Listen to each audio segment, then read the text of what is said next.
You're listening to the Deep Purple Podcast, a fan podcast about one of the most legendary bands of all time, Deep Purple. We take a look at the music, history, and people behind the band Deep Purple and beyond.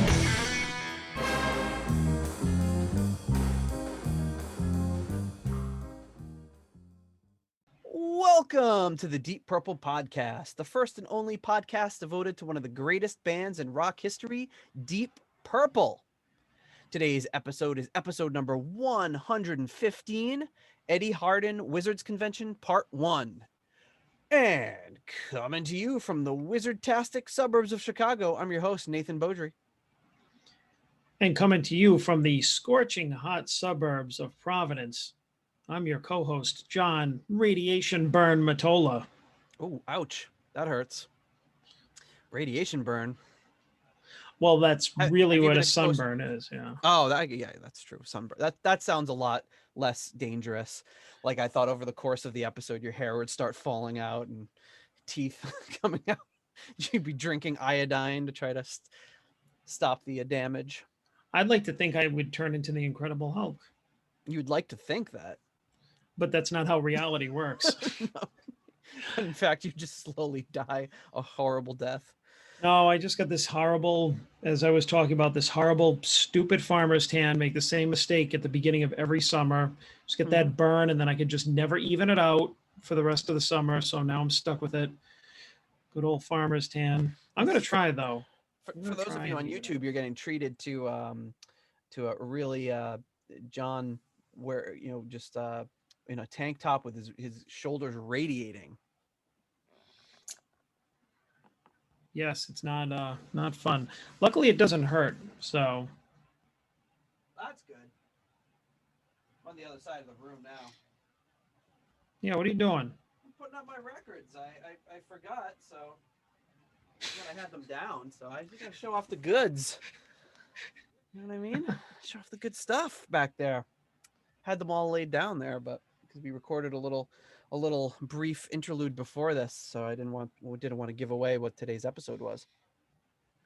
But it's a doozy, and a doozy, that's bad. No, it's a good one. Something I've been looking forward to for a long time. If you've been listening, it's going to be no surprise to you that this is an episode that I've really been looking forward to.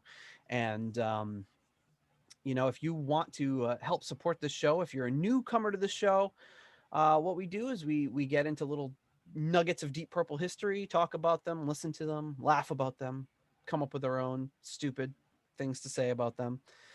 We are not experts. We're just fans who love this music and love to talk about it. And for some strange reason, a lot of you like to listen to us either get details wrong or discover things for the first time or talk about things we actually do know really well. So thank you to all of you.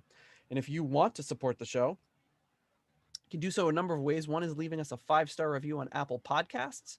You can buy merch at our Etsy store. We have mugs and t-shirts available. You can also become a patron on Patreon for as little as $1 a month. You can help support this show, get us in new gear. We were just testing out some new gear before the episode, but it didn't work. I think we need one more cable, and hopefully next week, we've been saying this every week, hopefully next week we'll be able to actually get into using that new gear. And then you can also donate on PayPal if you're not into the Patreon. Although most people, we only got a few PayPal donors. Most people are going strong on Patreon, which we really support. And speaking of which, we've got a new donor, and that is Steve Coldwell coming in at the $6.66 tier. He came in actually right as we were recording the last episode. So I got the email after we were done recording. He writes in and he says, at the end of a truly terrible day, John's chicken and waffles intro made me laugh out loud. That is what finally got me off of my duff and onto Patreon. I never would have really thought that would be what pushed anybody over the edge. Yeah, I don't even think it was one of my more interesting intros. No, it's one of your or raps or whatever ones you've been doing. So I asked him good. I asked him if he had any ideas for the patron level. He said, I'm just happy to support the show. Unlike Pot of Thunder, where I went into it as a diehard Kiss fan, And then he puts in parentheses, as noted by my careful use of all caps. You'll appreciate that, John. I've always appreciated Deep Purple, but know very little about their history. I actually know more about and own all of David Coverdale's post-Purple adventures. So going back to the beginning is proving to be an education. So thank you, Steve Coldwell. That's really excellent. We love welcoming new patrons to the show, and we really appreciate it. And while we're doing so, hey-o! Got another new patron, and that is coming in at the $5 moneylender tier, Tim Southern Cross Johnson from Australia. So he was man a few words. I told him he's now part of our official Australian street team to get out with the word about the show, handing out pamphlets and things down in downtown. I forgot to ask what part of Australia he is from. Australia's huge. He might have told me downtown earlier, Australia. He's from downtown. Yeah, He's the east side. I'm on the east side. The east side. What part of Australia from? Downtown. Downtown. Just downtown somewhere. I like that. So yeah, thank you, Tim Southern Cross Johnson. We really appreciate that. Thank you for repping from Australia. I don't know if we have any other Australian patrons, but we really do appreciate it. And then while we're at it, hey-o, another new patron coming in at the $1 silly made up name tier. We have Flight of the Rat Bat Blue Light. I like that one. Little mashup. All right. Yeah, I like it. Flight of the Rat Bat Blue Light writes in and says, I'd like to share an anecdote. I was born in 1975 and became a huge Purple fan since in 1990. Sometime in the early 90s, a man came to my parents' house to do a paint job. He was in his late 30s, so was born in 1955 or so. When he walked in the house, he heard me playing Made in Japan on my bedroom stereo, and so he told me that he was a huge Purple fan back in the day and had seen them in the 70s in Quebec City. I asked him how the show was, and he said he was disappointed because Deep Purple had tried to do the violin thing at some point and somehow screwed it up, which ruined the show for him. I didn't process this right away, but it stayed with me. What could he possibly mean by doing the violin thing? And how could that possibly screw up the show? I thought of Jimmy Page playing with a bow in that Dazed and Confused 1969 TV performance, and that perhaps this painter had mixed up Purple and Zeppelin. There were many drugs of choice in the 70s, and he looked like he had been on a few of them. I kept paying attention to whether Blackmore ever used a bow on stage and everything I read on Deep Purple. And when I got online several years later, I asked a question on some news groups and learned about Randy California playing in the infamous Quebec City show in 1972. So perhaps Randy California had used a bow on stage or something like that. So when Robert LaFontaine's Quebec City bootleg came out on YouTube, I was really psyched to finally hear this violin thing. It never happened. However, in one of the news clippings, a journalist said that John Lord pulled some violin sounds from his organ during the Mule. I listen to the Mule over and over again, and I do indeed all kinds of sounds, but nothing that stands out like violins. I also listen to your podcast on the subject. This will forever remain a mystery unless you heard of anything along those lines. A buddy of mine, also a Deep Purple fan, and I have kept this as an inside joke all these years, so it has remained very well alive. Very interesting. So it's quite likely this painter had been at the famed Randy California show. Quite a claim to fame. So thank you very much. If anyone has any ideas what that guy could be talking about, either write in, or if you don't know, maybe take some mushrooms and it'll come to you. You can write into us at deeppurplepodcast.com or Twitter or Instagram, however you'd like that. Thank you, Flight of the Rat Bat Blue Light. We really appreciate that. I like how the story had a character in it called the Painter. Yeah, that's true. I didn't think of that. Maybe he had eaten too much mandrake root. I don't know. Hi-oh. Thanking our executive level patrons, we get at the $20 Shades of Deep Pockets tier, Ryan M. At the $15 Highball Shooter tier, Alan Ain't Too Proud to Beg. At the Turn It Up to $11 tier, Frank Teelgard Mortensen, Clay Wambarker, and Mikkel Steen. And at the $10 Someone Came tier, Steve Seaborg of NameOnAnything.com and AllTheWorldsOfStage.net, Jeff Bryce, Gerald Kelly, and Victor Campos. Thank you so much for all of that you do to support. I forgot to check the Apple Podcasts before the show, so let's see if there's any domestic reviews coming up here. Domestic, yeah. Let's see. Nope, nothing domestic. So there might be something international, but that's takes a few more minutes to look up. So we'll have to save that for our next episode. The reviews usually don't come in hot and heavy. So anyway, all right. So this week, Jeff Bryce had sent in some information from Butterfly Ball and Wizards Convention. He sent in a review that Simon Robinson had written in his Darker Than Blue fanzine review of the Butterfly Ball concert, which was pretty interesting. So I'll throw that up in the show notes. It was really cool.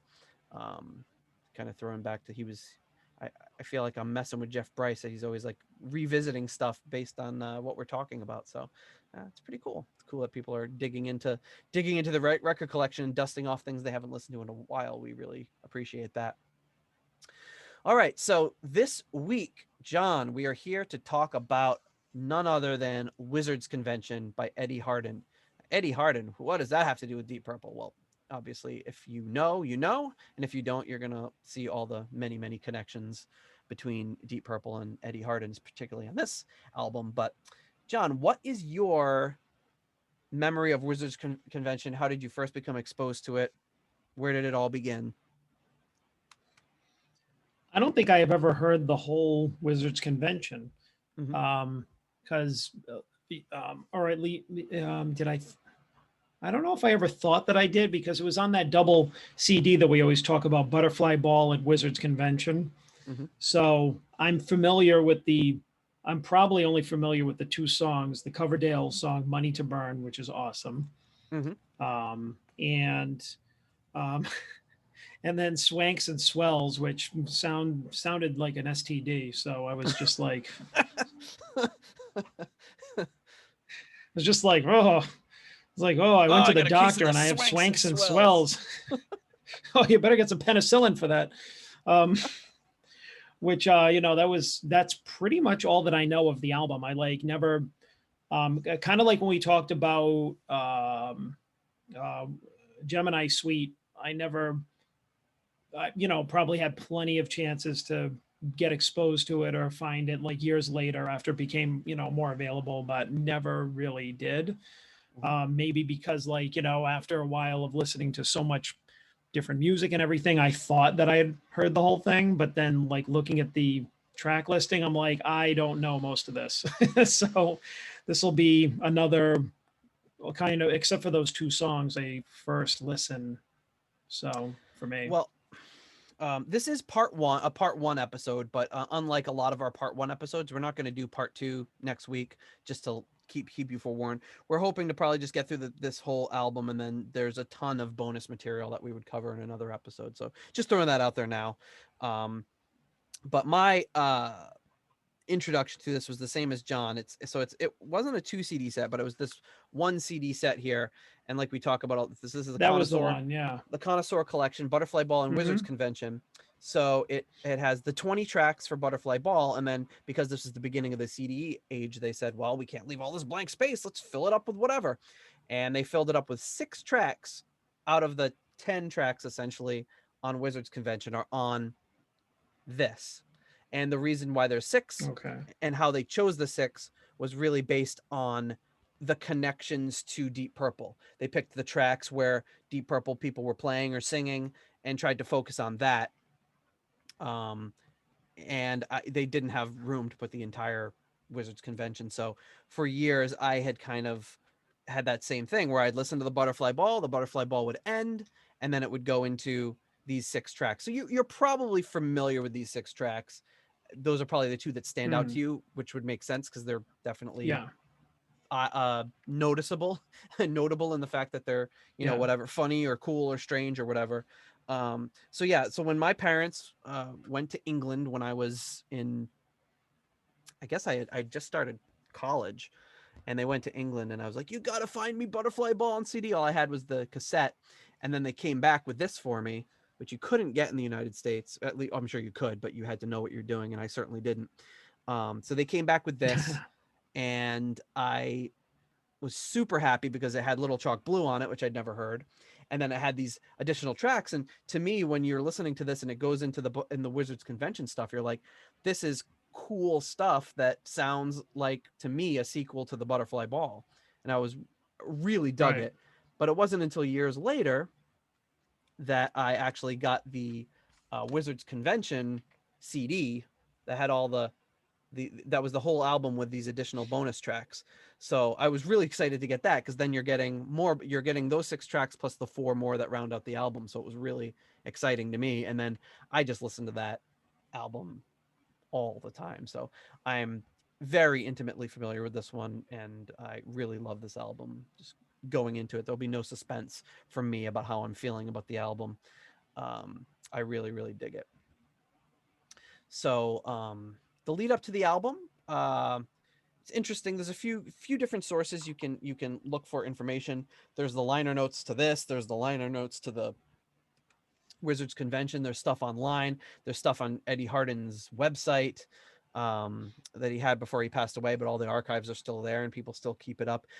Then there's his book, A Lab Ain't Life a Bastard, which is really a really cool book, and he's got a whole section obviously on the Wizards convention in there. So from all that, just tried to kind of compile together like a really brief timeline. But it all started off with Eddie Hardin wanting to do this solo album and deciding he wanted to have his friends help out.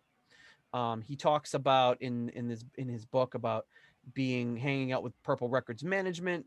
They would record during the day, and then they would go hang out on a yacht at night, and they would go to different cities in France, and it sounded like a pretty not a bad way to live.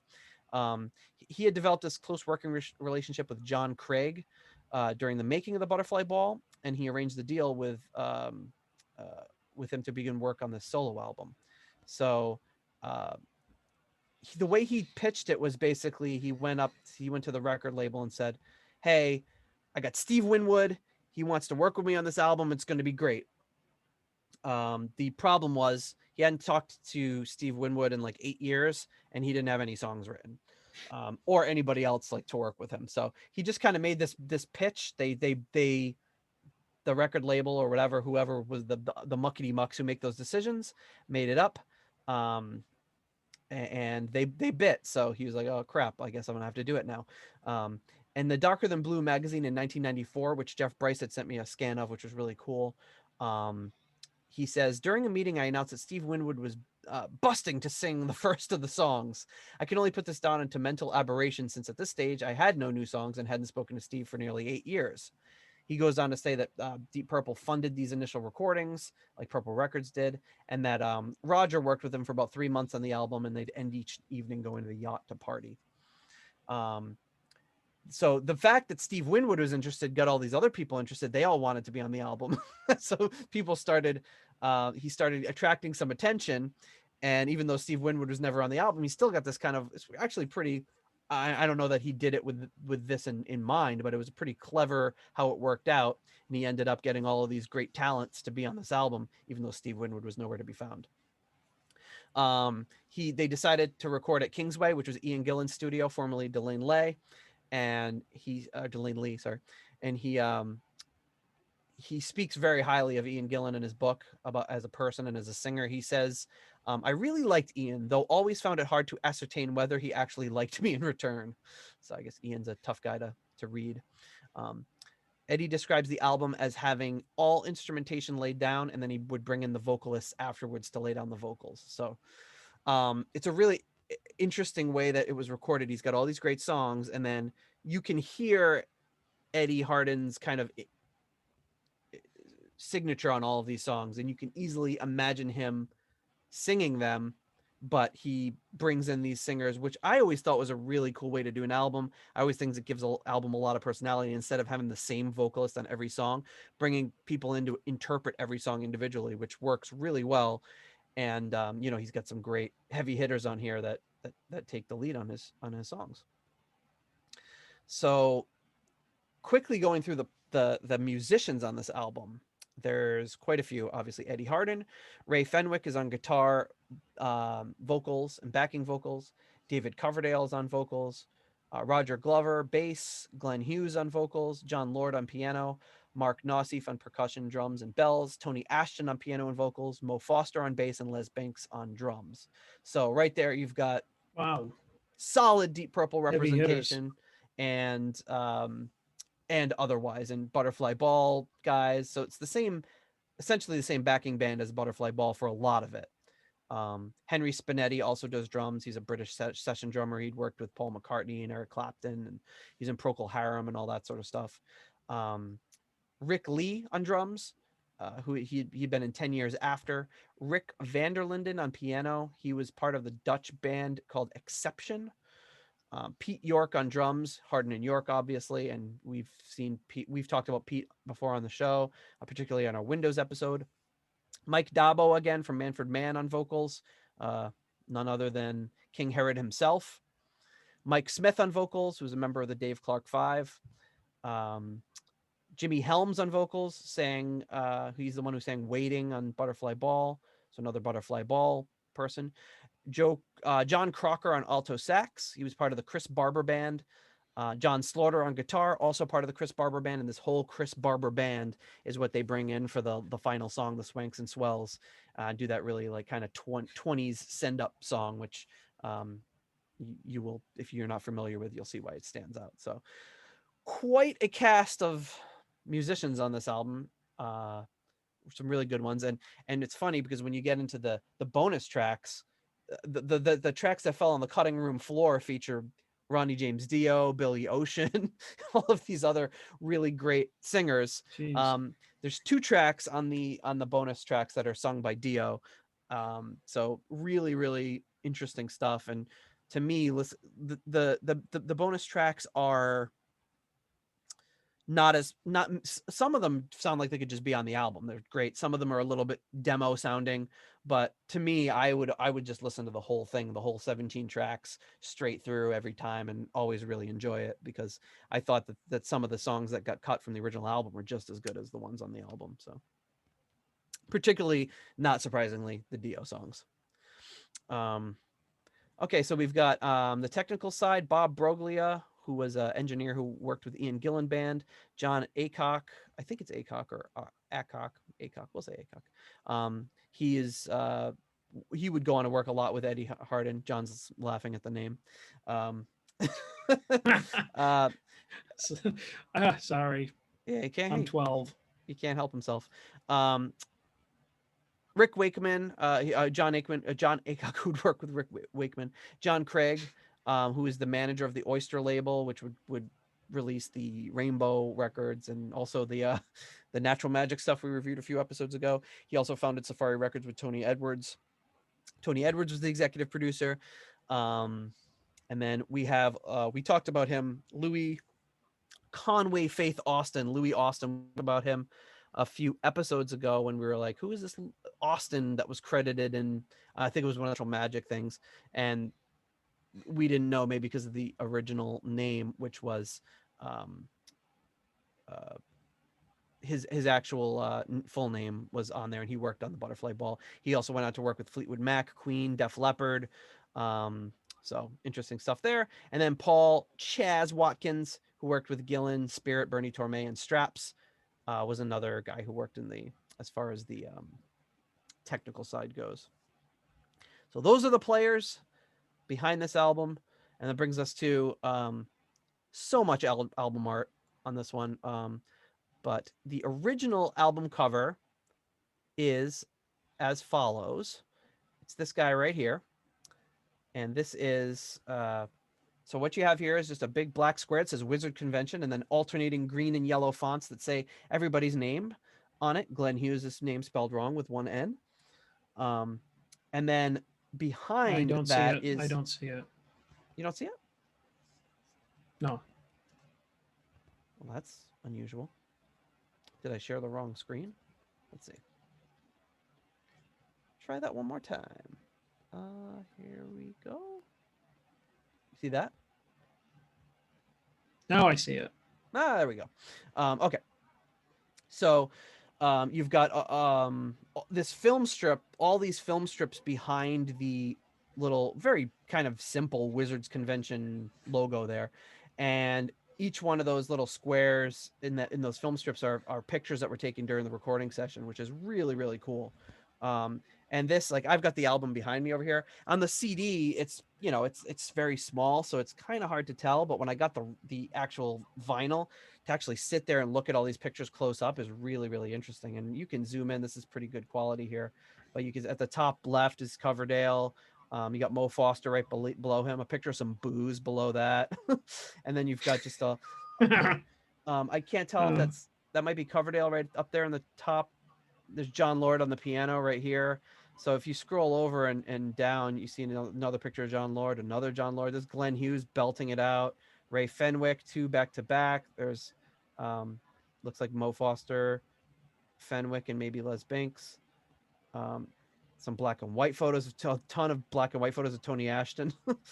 So some really cool stuff down below, the sunglasses era Coverdale. Some really cool photos on there. I would love to have like the actual photos themselves. But that's the original. It's a great album cover. It's a great album cover. And honestly, it kind of only gets better because the back of the album, it's got the same strips, but it's got just the track listing. Then we've got the insert here is a double-sided side 1 and side 2 that's got all the lyrics. It's got a complete lyrics sheet here with these blue like sketches. They look like rough sketches of these wizards kind of watermarked behind or almost on top of the lyrics. And that's the side 1 and that's the side 2. These kind of chubby looking wizards with like crooked wizard caps with stars and moons on them, like just the most classic looking wizards possible. But an interesting little thing there. There's the record itself. And then you get brought to in Germany and Canada, they had released the album like this, which might look a little bit more familiar to a lot of people because this is kind of what was the accepted logo for the Wizards convention moving forward, which is this rainbow colored wizard coming out of all this like weird I don't even know, what would you call those like weird symbols down below there? They're like, are they? I think they're like astrological symbols. Yeah, because there's like Toro. Yeah, I was gonna say when you first look at them, they look like Asian symbols or whatever. They look kind of like you said, like it was like kind of astrological or like kind of zodiac type symbols or yeah. And it's this and there's like planets and ringed planets and comets and stars coming all out of like the multicolored robes of this wizard, and then you've got this cool wizard with sunglasses. He kind of looks like the sunglasses for that like meme where like the sunglasses and the joint fly into the guy's mouth. And he's got this really super what do they call it? Yeah, what when it comes down and it's like gangsta or like I forgot what's you know what I'm talking about. Hopefully I can't remember now. Yeah. Well, while I'm explaining this, you can Thug Life. Thank you. Thug Life. It's the Thug Life Wizards Convention logo. And on this one, it's interesting. You can see more of the pictures that are obscured by the logo in the background there. So that's kind of interesting. And so this one kind of gets morphed into the future copies of the album. On this one has the gatefold, so it's the same pictures of the wizards and the same essential design, but the wizards are written in like a gold or drawn in like a gold ink instead of the blue. And then the back cover is similar, very similar to the original one. And then there's the record again. Then in 1985 or 86, I wasn't exactly sure, they released this album called Money to Burn, which is the exact same album as Wizards Convention. I guess they thought that it would maybe be it'd be better to market it as Money to Burn. I don't know, but it's the cover of it's very 80s in California. It's just like a picture of like a El Camino looking car with some palm trees behind it and like some ripped, nowhere near as interesting to me as the original cover. Looks kind of generic and lame. And also, I think if you were getting this, it is.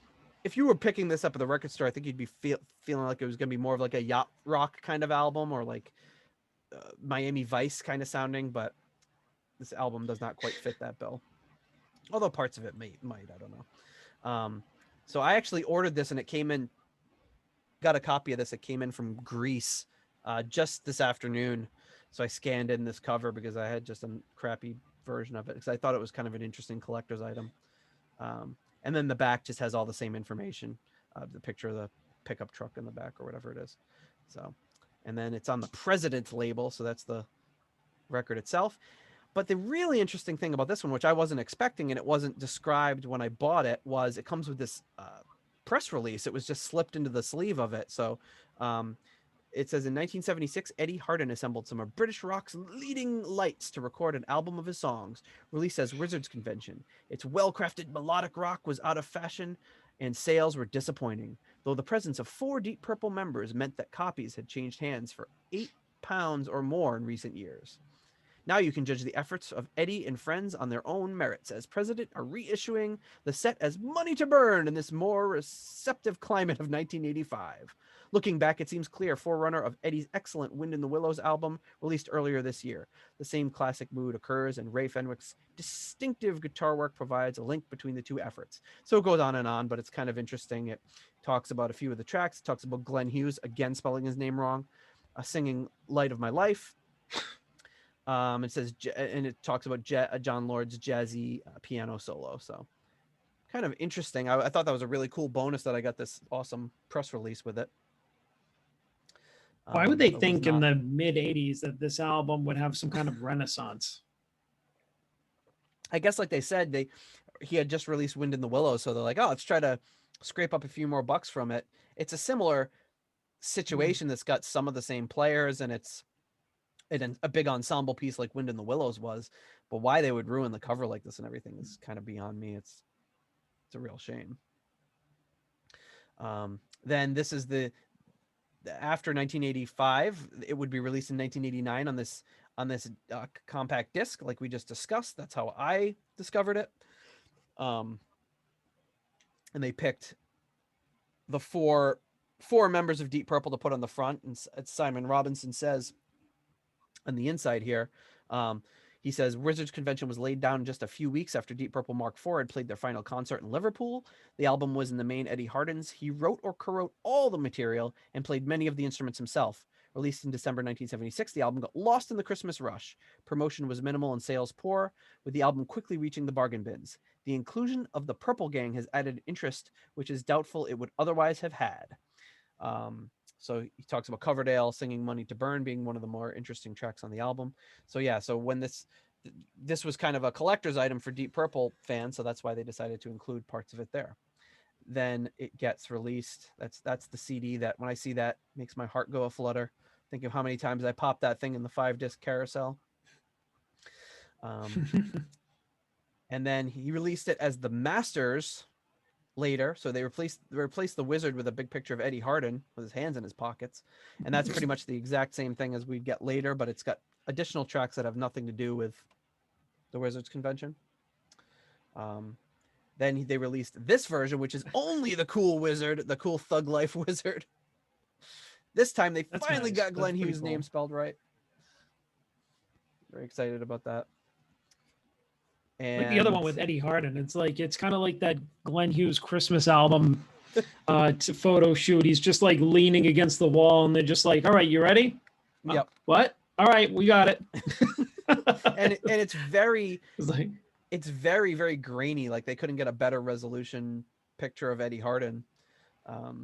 But yeah.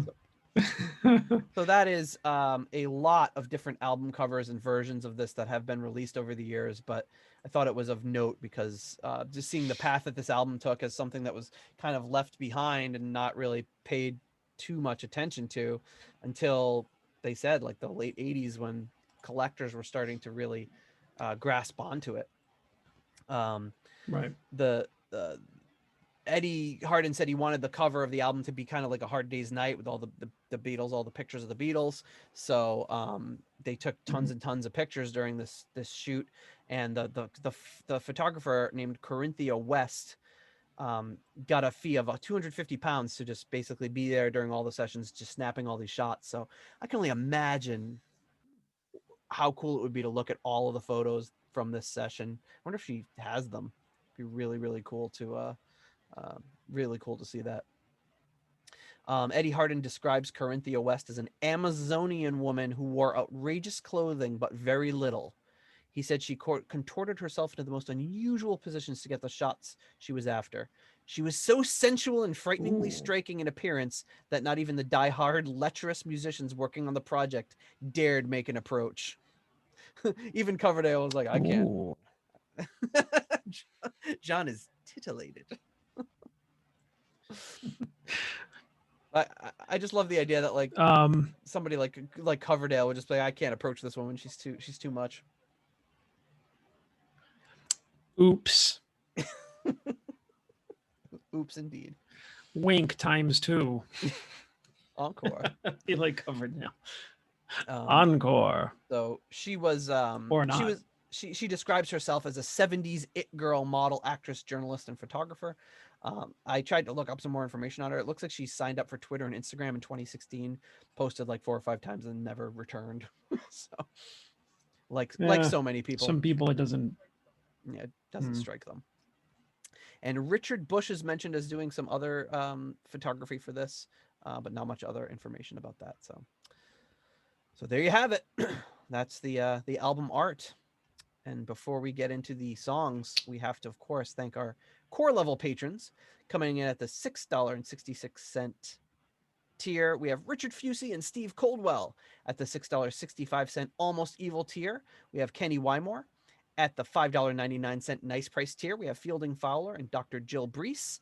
At the $5 Moneylender tier, Greg Sealby, John Convery, Arthur Smith, German Heindel, Adrian Hernandez, Jesper Alman, Oleksiy the Perfect Stranger Slepikoff, James North, Mark Hodgetts, Kev Roberts, Will Porter, Zwapper the Electric Alchemist, and Tim Southern Cross Johnson. Thank you so much for all of you for your continued support of the Deep Purple podcast. We really appreciate it. Oh, and Steve Coldwell was also new. Sorry, I forgot to give you your new patron shout out for the second time there. Okay, and then at the $3 Nobody's Perfect tier, we have Peter Gardot, Ian DeRosier, Mark Roback, Anton Glaving, Andrew Meyer, Duncan Leask, and Stuart McCord, sipping his whiskey by probably not the fire, maybe by the pool in the summertime, depending how far north he is. Maybe he's still by the fire. Who knows? Okay. So with that, are you ready to hear a Wizards Convention song that you've never heard before? Oh boy. Yeah.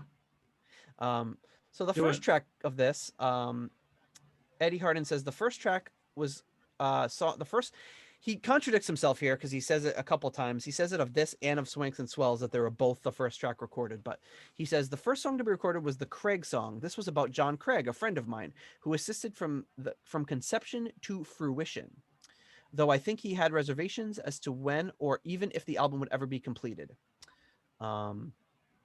So you see, it's a very, very short song, which just basically tells the story of kind of, I don't know, the lifestyle they're living about recording music stuff. So it's a pretty simple track, but here we go. This is called the Craig song.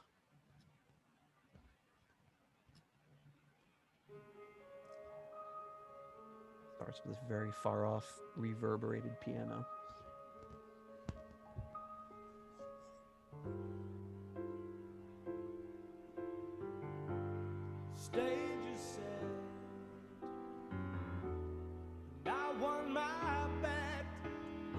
And this is being sung by Eddie Hardin.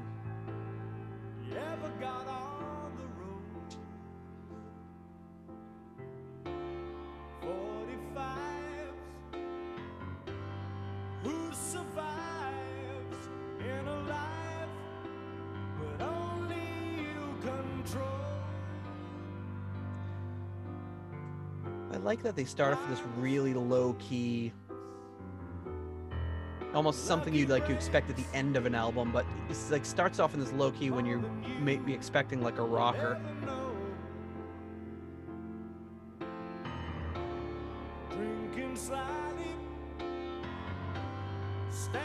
Now listen to the piano at the end, because this is where it gets kind of interesting.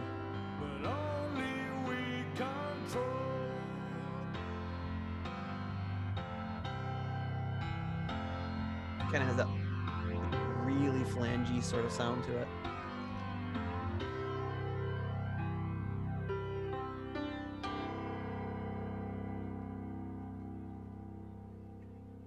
That was nice. That piano was really, it was recorded really well. Yeah, it sounds like you're sitting right, like you're lying on the piano like Michelle Pfeiffer listening to him in the Fabulous Baker Boys. Yeah, it's just this. Fabulous Baker Boys reference. Yeah, it's just this big booming, full like acoustic piano sound. Really, really nice. And I like it. he does he does a lot of that thing that I always talk about loving so much, which is kind of a melding of acoustic guitar, piano with those synth sounds. And in this case, he doesn't really add synth to it. Instead, he synthesizes the piano with whatever it is. It's like it sounds like it might be like a flange or a chorus, like maybe like a really extreme, exaggerated chorus effect or something. And that's kind of, I remember the first, I always remember the first time I heard that song for some reason, just jumps out at me because I heard it and I thought, oh, this is kind of more mellow than I was expecting, and just vocals and piano, which I love. But and then at the end when he cranks up that like effect on it, I was like, oh, here we go. Now it's gonna get into what I was more of what I was expecting, and indeed it does. All right, John. So how do you rank the Craig song? I mean, it's kind of short, but I mean, short. I really 90 liked seconds. it. I'll give it a 4. I'll give it a 4. I thought it was enjoyable. I also set the stage. I also get this one a 4. Yeah, it does set this. In fact, the first words are "the stage is set." That's the first words of the song. So it's very. It's only got a few lines of lyrics, but he's talking about. He is basically just talking about getting ready for the album and basically almost maybe gloating to John Craig, saying, you know, the stage is set and I won my bet, meaning like I bet you I would actually finish this album, and I did, and you thought I wouldn't. So kind of interesting stuff. So yeah, but it's a 4 because I love it. I love it as a setup. If it was 3.5 minutes long, I probably would lose a little interest in it. I love it short and sweet, gets in, gets out, and then gets you to the more rockin' stuff that's to come. So with that, we can get into our next track, which this one is sung by Ray Fenwick, and this is called "When the Sun Stops Shining."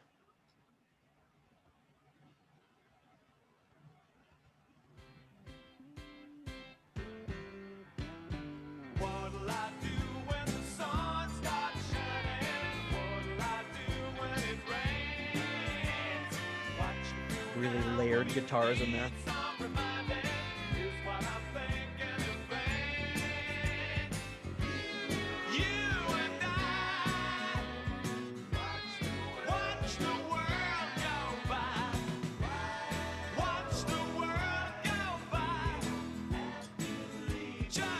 You can hear the unmistakable Mo Foster in the background there on bass. Oh yeah. Just a really, really nice kind of poppy song. It's kind of keeping with Love Is All. It's kind of got a Beatles, and particularly at the end, he really borders on plagiarism territory. But it's not quite as much as throughout the whole song.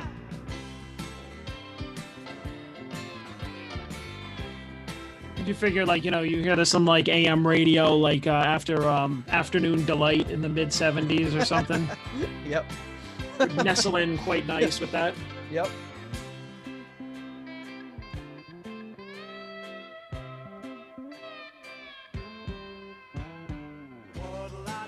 And another one, it's like, here we are, just over 2.5 minutes on this song. A really quick poppy song.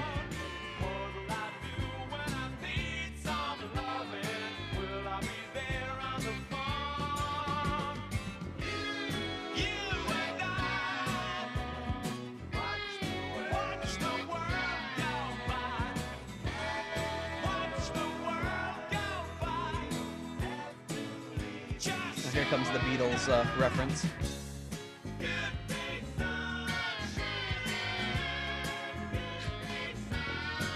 So she's blatantly saying, which is funny because it's not even on this lyric sheet that I'm looking at. The same. I wonder why. Yeah. Oops. Forgot to put that on there. Or did we forget to put that on? So we didn't have to pay any royalties? You know, all you need is love, and they came up with love is all. It's funny you didn't just say like sunshine, good day. You know, we changed the words around. It's a different song. What do you want from us? As far as a little homage. Yeah, a little quick. I think it's quick enough to be an homage.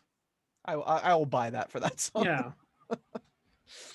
I mean, you know, they didn't. It's not like they did like half the song with it, and so it's okay. All right. So, what do you think of When the Sun Stops Shining?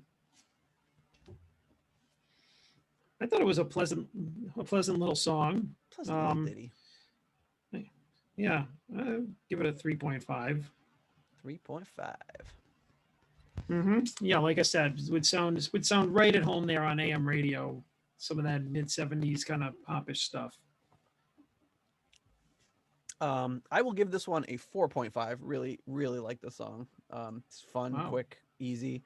At the end, here, I think it's in his book that he says it, or maybe it's it's on his website. I can't remember, but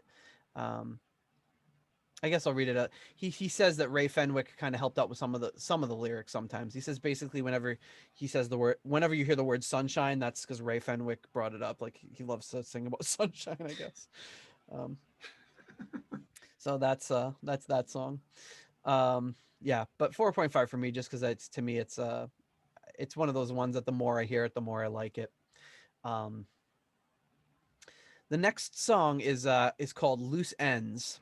And this will be the first one that when you hear it, you'll probably remember it. Roger Glover plays bass on this one, Les Binks on drums, and Jimmy Helms, who sings Waiting on Butterfly Ball, sings this one.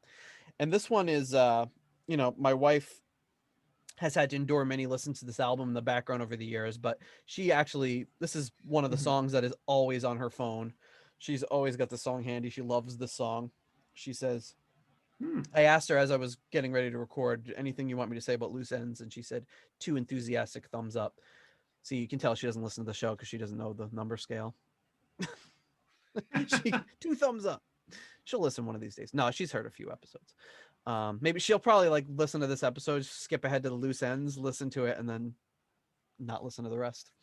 And then just forget the rest of it. Yeah, she'll forget the rest of it. So here we go. We're going to go right into Loose Ends.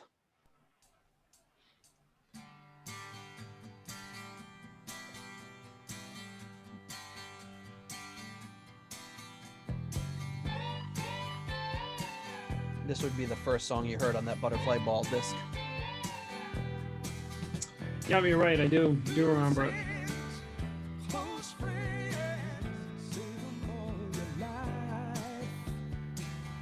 This is Roger Glover's most Paul McCartney-esque bass line too. It's really good.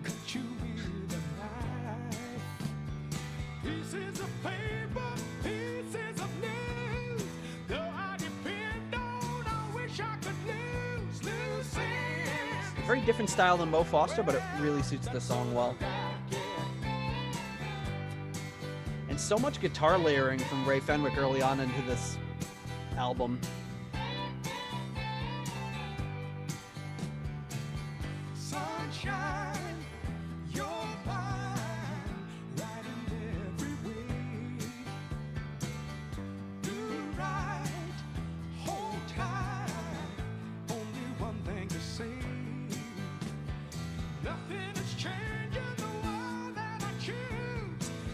Eddie Hardin, this is the first song I think where you really hear it. Eddie Hardin's doing some really good unison backing vocals.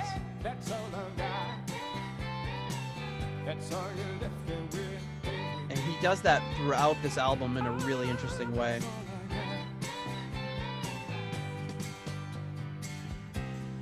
Once when I needed some more money I used to spend, maybe I've been misguided. All that I'm left with is just a loose end. Oh, I need the recipe. to me, Jimmy Helm's vocals on this is what really sells it for me because he does so much ad-libbing and really interesting stuff with the vocals. Some say someday, maybe there'll be a way. You're right. He just throws in that. So right. Would I lose if I stay? In time, words rhyme, make the story complete. Some right, some wrong, some bad end in a week. So stamp on the letter, send me the news, give me the warning. When am I gonna lose ends? I wanna lose. Got a nice hook. You choose, baby. Yeah, really cool. Don't like loose ends. And I almost wonder if Eddie Hardin had sung all the leads on this, and then people redid the vocals because he wanted them to do it, and that's why they keep in so many of the Eddie Hardin tracks. But I love the effect of it. Come get the rest, girl. All of these ad libs are great. Don't leave me hanging on. With loose ends, loose ends. That's all I got, that's all I got. Woo. I wanna talk about loose ends, loose ends. Yeah, yeah, yeah, yeah, yeah, yeah, yeah. Oh, baby, loose ends. You left me with. You could just see him in the studio ad-libbing over this. This song was probably only supposed to be 3 minutes long, but they're just like, he's doing so much good stuff in the fade out. We gotta leave it. He's just such a great singer.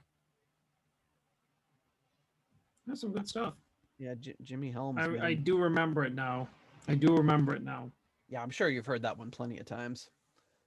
It's a classic, Yeah. but like I said, I think Eddie Hardin probably did guiding tracks, and then they probably left some of them in for this because it just it has that kind of feel to it. And you've got Eddie Hardin who does his vocals are usually a little bit more straight ahead, but all the singers on this album that step in, with the exception probably of Ray Fenwick, are like really like going all over the place with their vocals. All right, loose ends. What say you about loose ends? 3.5. 3.5. Nice, yeah, nice, definitely nice song. I kind of, I wouldn't say I disagree, but it's like, where you like all of the kind of ad-libbing at the end. I thought it went on a little too long. It could have been a little shorter for me, but it was still like, I really enjoyed Roger's bass line too. Yeah. Like I found myself listening to that a lot. And so far these songs have really good hooks to them, the na, na, na, na, it's like you get stuck in your head, it's really, it's just some kind of memorable stuff. So already like good songwriting, great production. It's not the production is or very anything, strong. or it doesn't sound dated, Yep. What about you? All right. Well, What do you I'm say? giving it a 5. Go on. I'm a big loose ends fan as well. Wow. Yep. Mhm. To me, the vocals, I think if it was more of a straight ahead vocal, and even the bass, I think it's the vocals and the bass make it for me. Like you said, the guitar hook is really, really cool, but I love the just, Roger Glover's like doom, doo, doo, doom, doom, doom, doom, doom, and he's just exploring the whole fretboard throughout the whole song, which is really cool. And just the way that Jimmy Helms sings those vocals just really always gets me every time. Just I want to talk about it, and just listen to all the little flourishes he throws in there. It's awesome. You like that? You like my Jimmy Helms impression? Yes. It's really good. I'm gonna talk. Whenever I hear a singer like him, I'm always just like, if I could sing like him, it's all I would do. Like I would just grab a guitar or a piano or whatever, and I would just sing. I would never stop.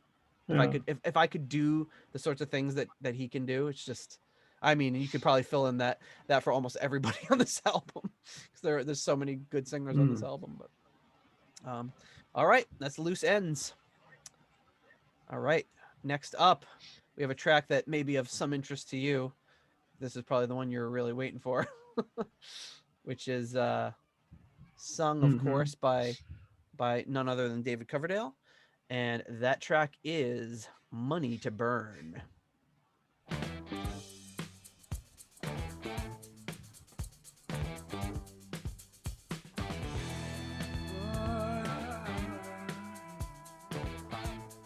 Oh, this is just it's Coverdale written all over it. I love it. Yeah. Well, the world just keeps on turning, and people When I first heard that instrumentation here, it blew me away, and then when Coverdale comes in, it gets even better. Almost has a Stormbringer kind of feel to it. Yeah, totally. Listen to the bass here.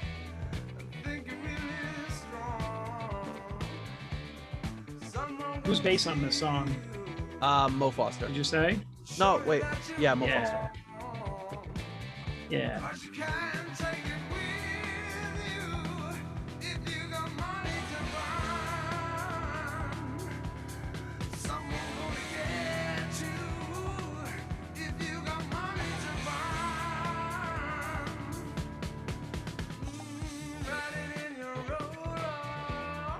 It's just so funky. It's just right up my alley, this song.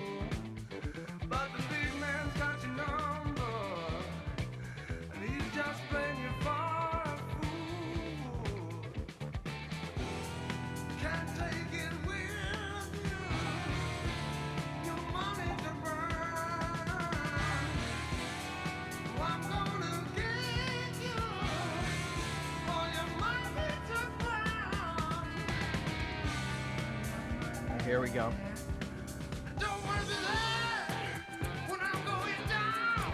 This sounds like it'd be a Mark IV song. Yeah.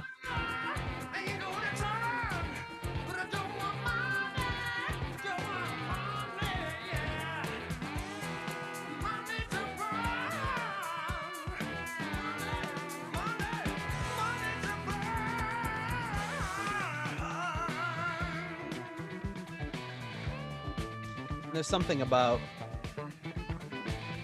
having a singer like Coverdale and just saying, just go all out, just scat whatever you want to do, and just make the song interesting. So far, we haven't had any instrumental solos on this whole album. That will change very soon, but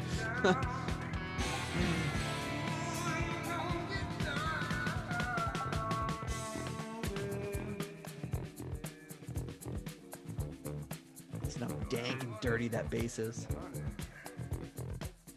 It's like just rattling.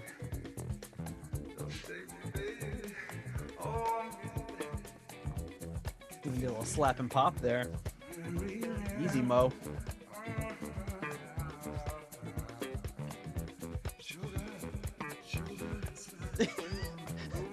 I love it. He's just like, sugar and spice.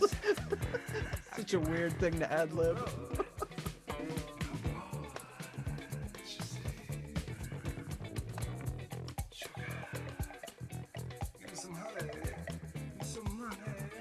Some honey. Give me some honey and give me some money. It's great.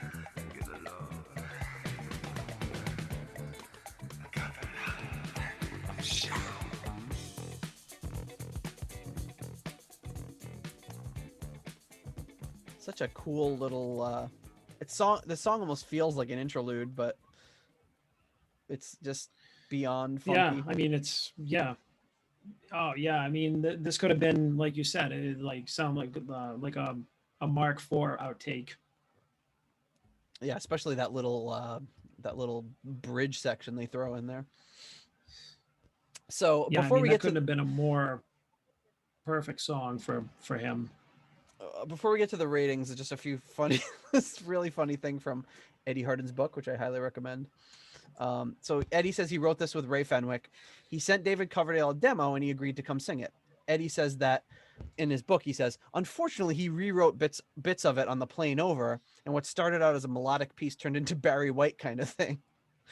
Still, it has proven to be one of the most popular songs on the album, so what do I know? And then he also says that Coverdale demanded this mood lighting. Like he was like, you know, he wanted to hold the microphone. He didn't want the microphone on a stand. He wanted to hold it. So, um, so from his book, he writes this. He says, unfortunately, the mood lighting was so moody that he couldn't see across the room. And then he puts in parentheses, his eyes hadn't been fixed at that stage. I guess, you know, he had kind of sight issues. He says he careered around the studio while he sang and landed in a pile of mic and music stands during the course of the performance. In case anyone doubts this, I have it on tape. Nevertheless, David had a fine voice and the results speak for themselves. I would love to hear sugar and spice. Oh, oops.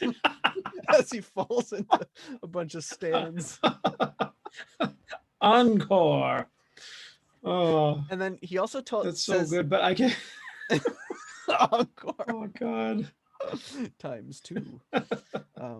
But he says that basically they didn't have any vocal effects at this place, at this studio they were recording at or whatever. So he says that Louis Austin had glued a bunch of grommets and rubber things onto this plate, like to pretend it was like some vocal processor, and he gave them names such as the hyperbolic Thrumpelthropper vocal transducer. And they didn't do anything, but on one occasion, Coverdale wasn't happy with his voice, so they told him that it was going through this thing, and he was happy with it. So found that to be kind of funny. But I just love the idea of Coverdale falling over into a pile of music stands. I can picture it too. You know what? It's especially funny is like hearing that story and thinking, like, you know, he demanded to hold the microphone. He demanded mood lighting. Yeah. So it's like, it's even funnier when somebody like this, you picture them taking themselves way too seriously and then doing something asinine, like tripping over a bunch of music stands, you know, and then being just like having like egg all over their face. Oh God, I love it. But he was probably, who knows? He was probably laughing harder than anybody. You know, he's probably on the floor, sure. Like, you know, oops. How could you not? Oops. All right. So what would you rank Money to Burn? Oh, you know, that gets a 5 from me right there. Yeah. That's that song was like, it just sounds like it was tailor made for David Coverdale. I mean, it's like the best. It's like the best of like Mark IV and Mark V. It sounds like, again, like which is funny because he's the only element from that, but which Foster is really strange because that, you know, but I mean that's also being funky like that is in their wheelhouse. You know, they can like, you know, even if it was unintentional. I mean, it's like even the way he sings it, like you can picture. You can picture him going into the studio and having like the lights on like the lowest possible dimmer type of thing, you know, and him wearing the dark sunglasses and stuff, you know, it's like you can picture that being the vibe, like it comes through in the performance, and it's there's just so much cool stuff going on here. Just the, you know, I mean, you know, we could listen to like funky interludes like all day. So this one was successful on every front as far as I'm concerned, and I love me some David Coverdale, like you know, on different projects. So yeah. All right, of course this gets a 5 from me as well, for all the reasons that you outlined, but this was the second track on this Butterfly Ball CD, and I remember hearing when that one, I really perked up when I heard that one. And when that song stops, my mind goes to the next track on this Butterfly Ball one, and not the next track that's on the actual album, which we'll have to, of course, listen to that. But yeah, really dig it. Just as a bass player, always loved the bass work. Anything that Mo Foster touches turns to gold, and on this song is no different. Just such an incredible bass line, and just playing, just making it just sounds so interesting. So damn funky. So damn funky. which brings us to our next track, which is sung by Ray Fenwick again. This song is going to be a little bit more of a mellow jam. And this one is called Who's Counting on Me?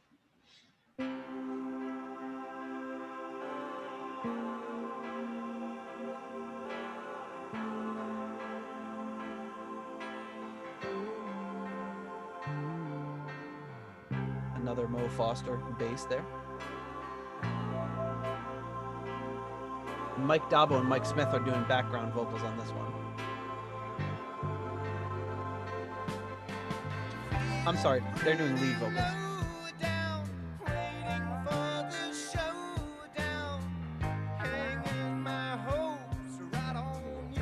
There he is, King Herod himself, I think.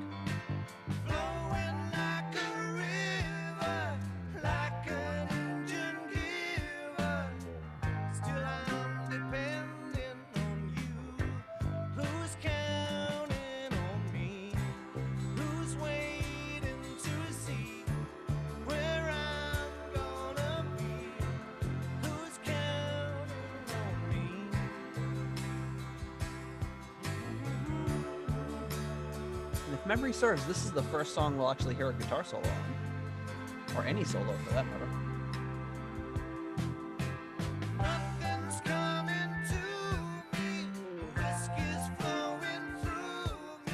Again, you can hear Eddie Hardin in the background. And that's my theory still stands, that he had recorded the lead vocals as a backing track.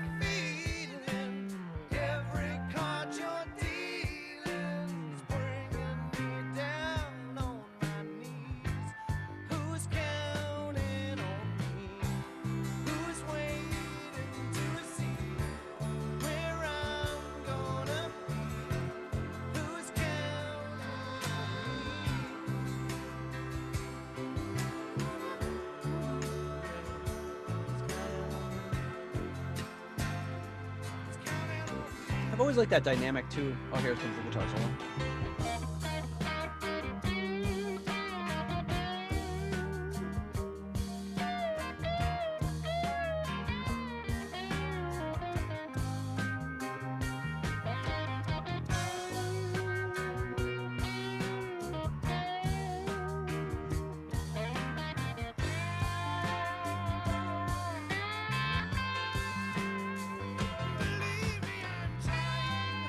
Eddie Hardin obviously playing piano on this, a great classic Ray Fenwick guitar solo, and I always like the dynamic of just like a strumming acoustic guitar, but the bass just bebopping around all over the place, and having kind of like an alternate, like a counterpoint melody line to the vocals.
Go. The yelling vocal outro there. So I can't tell who's Mike Dabo and who's Mike Smith. I think it starts out with Mike Dabo, but it's hard to tell. And Eddie says slow fade. Yeah, I love that long slow fade there. It's like, it's like one of those really mellow songs, but it works really well as far as just bringing the album down on the end of the first side here.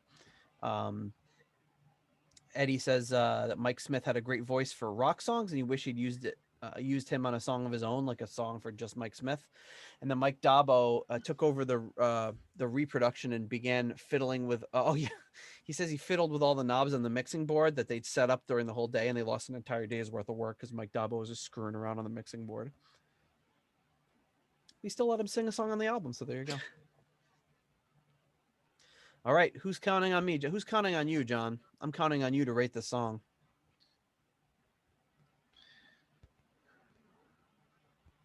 Well, let me see. I give it a 3. Still has good elements in it, but I feel it may have been a little bit filler. Yeah.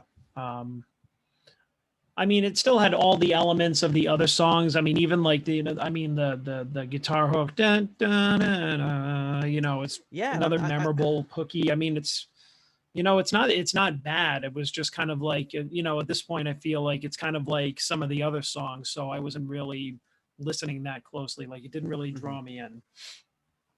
I don't think I really noticed until tonight listening to it that there's so much of that Ray Fenwick layered guitar bend sort of things going on throughout this whole album, which I love. Yeah. But I give the song a 4 because I love this album, and I think that's a song that's definitely grown on me over the years. As again, it's like super mellow. When I was talking about earlier how it's not yacht rock, that could almost be yacht rock. I think the only thing that makes it not yacht rock is that nobody's ever heard it. It's not a very well-known song. It's not like, well known enough to be yacht rock. It's like, pontoon rock. It hasn't graduated to yacht status yet. Pontoon rock. Speedboat rock. There you go. Not quite there, not quite up to a yacht yet, no. Kind of a smaller boat. Now you got to work your way up to that. Pontoon. Just jump into it.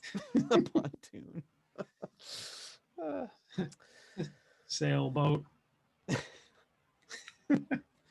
All right, so the final song on the first side here is a song called "Make It Soon," and this track is actually sung once again. He closes out the side. Eddie Hardin sings this one.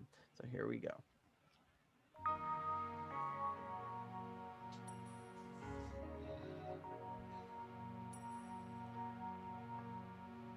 So you've got Eddie Hardin and Mark Nausif on percussion, Eddie Hardin doing synthesizer and piano and vocals. We're closing the first side almost the same way that you opened it.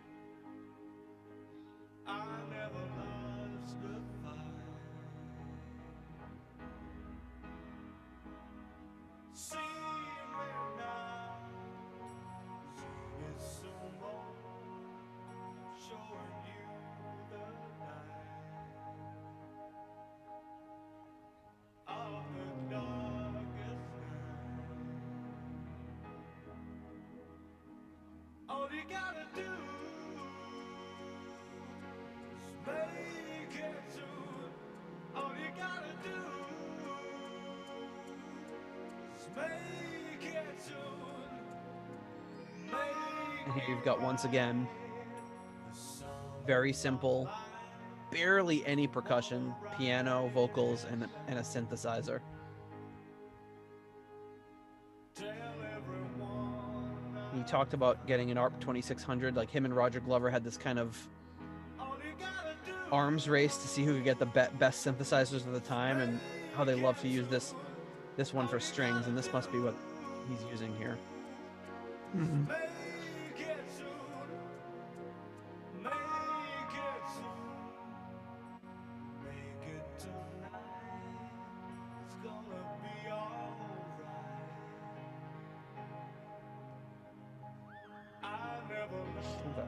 I couldn't tell if that's like that little woo woo.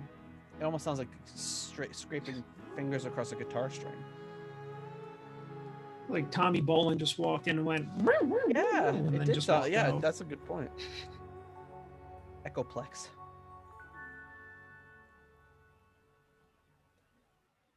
So he opens and closes the side with like a very mellow, almost solo kind of number there.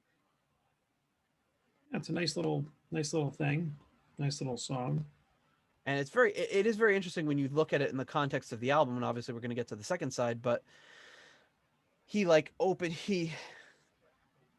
whether this is intentional or not, I don't know, but he opens and closes this first side and kind of wraps it up with a neat little bow at the end. And the second side is a completely different, it might as well be a different album from what you hear on this first side.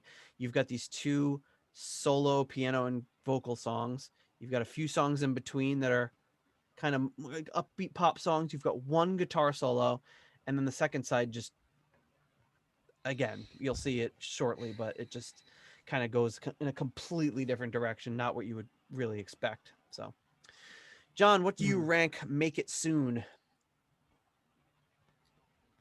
I'll make it 3. Make it 3. Yeah, another just I think it's good. I like how he does the mellow thing, you know. I just think there's a lot of good like songwriting and production on the album where it's like it's not everything's my favorite, but it's all really just pleasant and nice to listen to. You know what I mean? There's nothing on here I'm like, ugh, that's a stinker. Like, I mean, you have a lot of great musicians and songwriters on here, and I think they really hit on something, because even though there are some songs that I rate higher than others, there are none of them that I like actively dislike, you know. Right. I mean, great songwriters, great musicians, great production. Yeah, though it can't, even a more average song isn't going to be too low down there, because it's pretty good stuff. I give this one another 4. I like it. I kind of attribute it to the same kind of area as the Craig song. I really, really dig the way it opens and closes kind of on that same note. And then, as you see in a minute here, it goes in a completely different, I don't want to say completely different direction, but definitely the second side is where they almost saved all their fire for the second side as far as solos and all that sort of stuff. So, are you ready to flip this platter over, John? Dive into side 2? Flip it. Dive in. All right. This song is called Until Tomorrow, parts 1, 2, 3, and 4. So, you know, you're getting into a kind of, this is a almost 7-minute song to start this side. So here we go. Until Tomorrow. And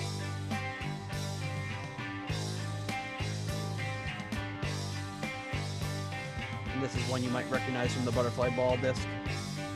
This would have been the next one that was on that I disc. do.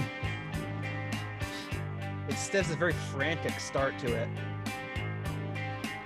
Almost sounds like troublesome, like. Yeah, a little intense. So this is part 1. You'll have Ray Fenwick, Mo Foster, Eddie Hardin, and then Glenn Hughes on vocals during part 3.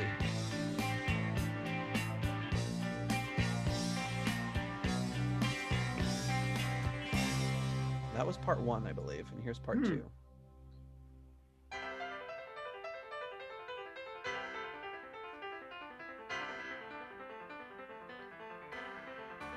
This is Rick Van der Linden on piano.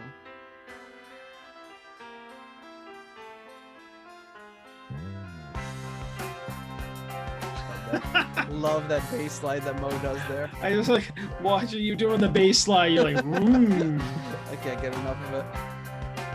You couldn't wait, yeah.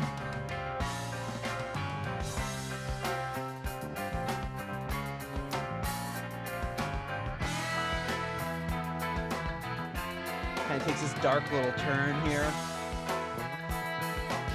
Does this really good bass slide in a little bit.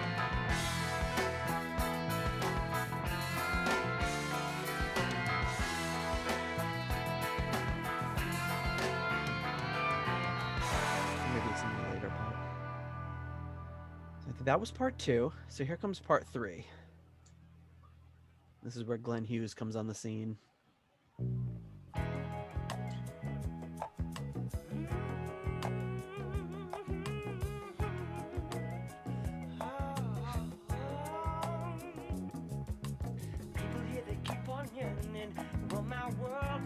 Stop turning.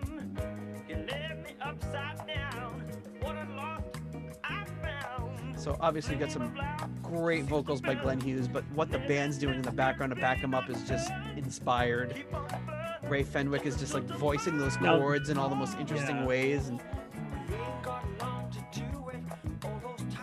Now this sounds like something you hear on the pontoon rock cruise right yes, this is pontoon rock for sure. there.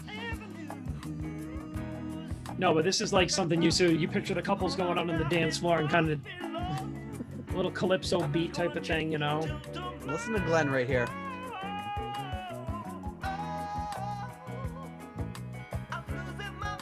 I think they punch him in right there, and he hits that really high note. Yeah.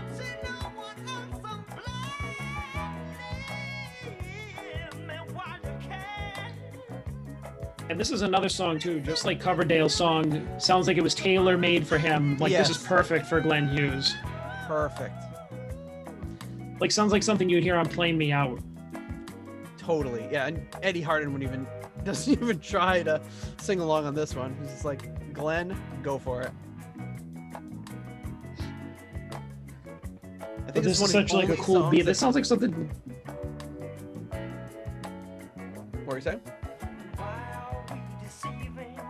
This sounds like something Tommy Bolin would be on.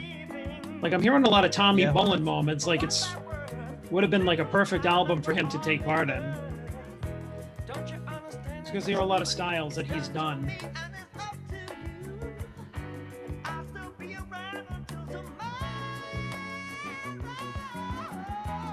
So yeah, this is the only track that I'm not sure for 100%, but I think it's the only track that doesn't have backing vocals. Just Glenn solo.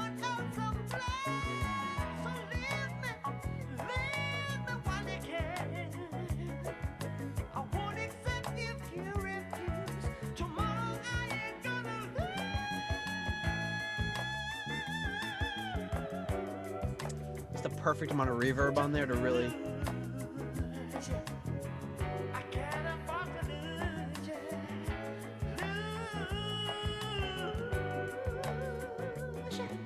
I love it. I love the way he does that.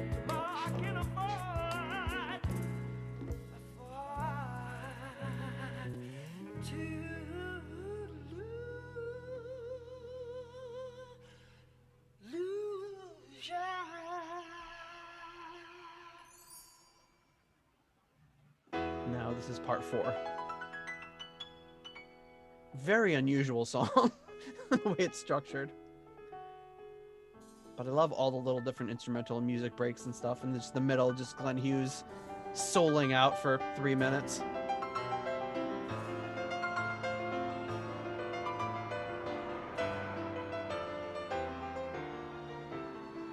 So this is just Rick Vanderlinden, Mark Nauseef, and Eddie Hardin. Eddie Hardin doesn't actually play on this part, it's just Rick and Mark.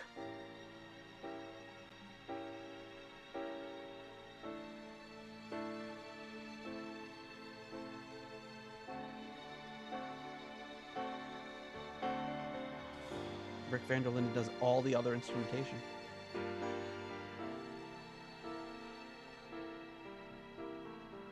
Really nicely layered. Yeah, and it's those synth strings.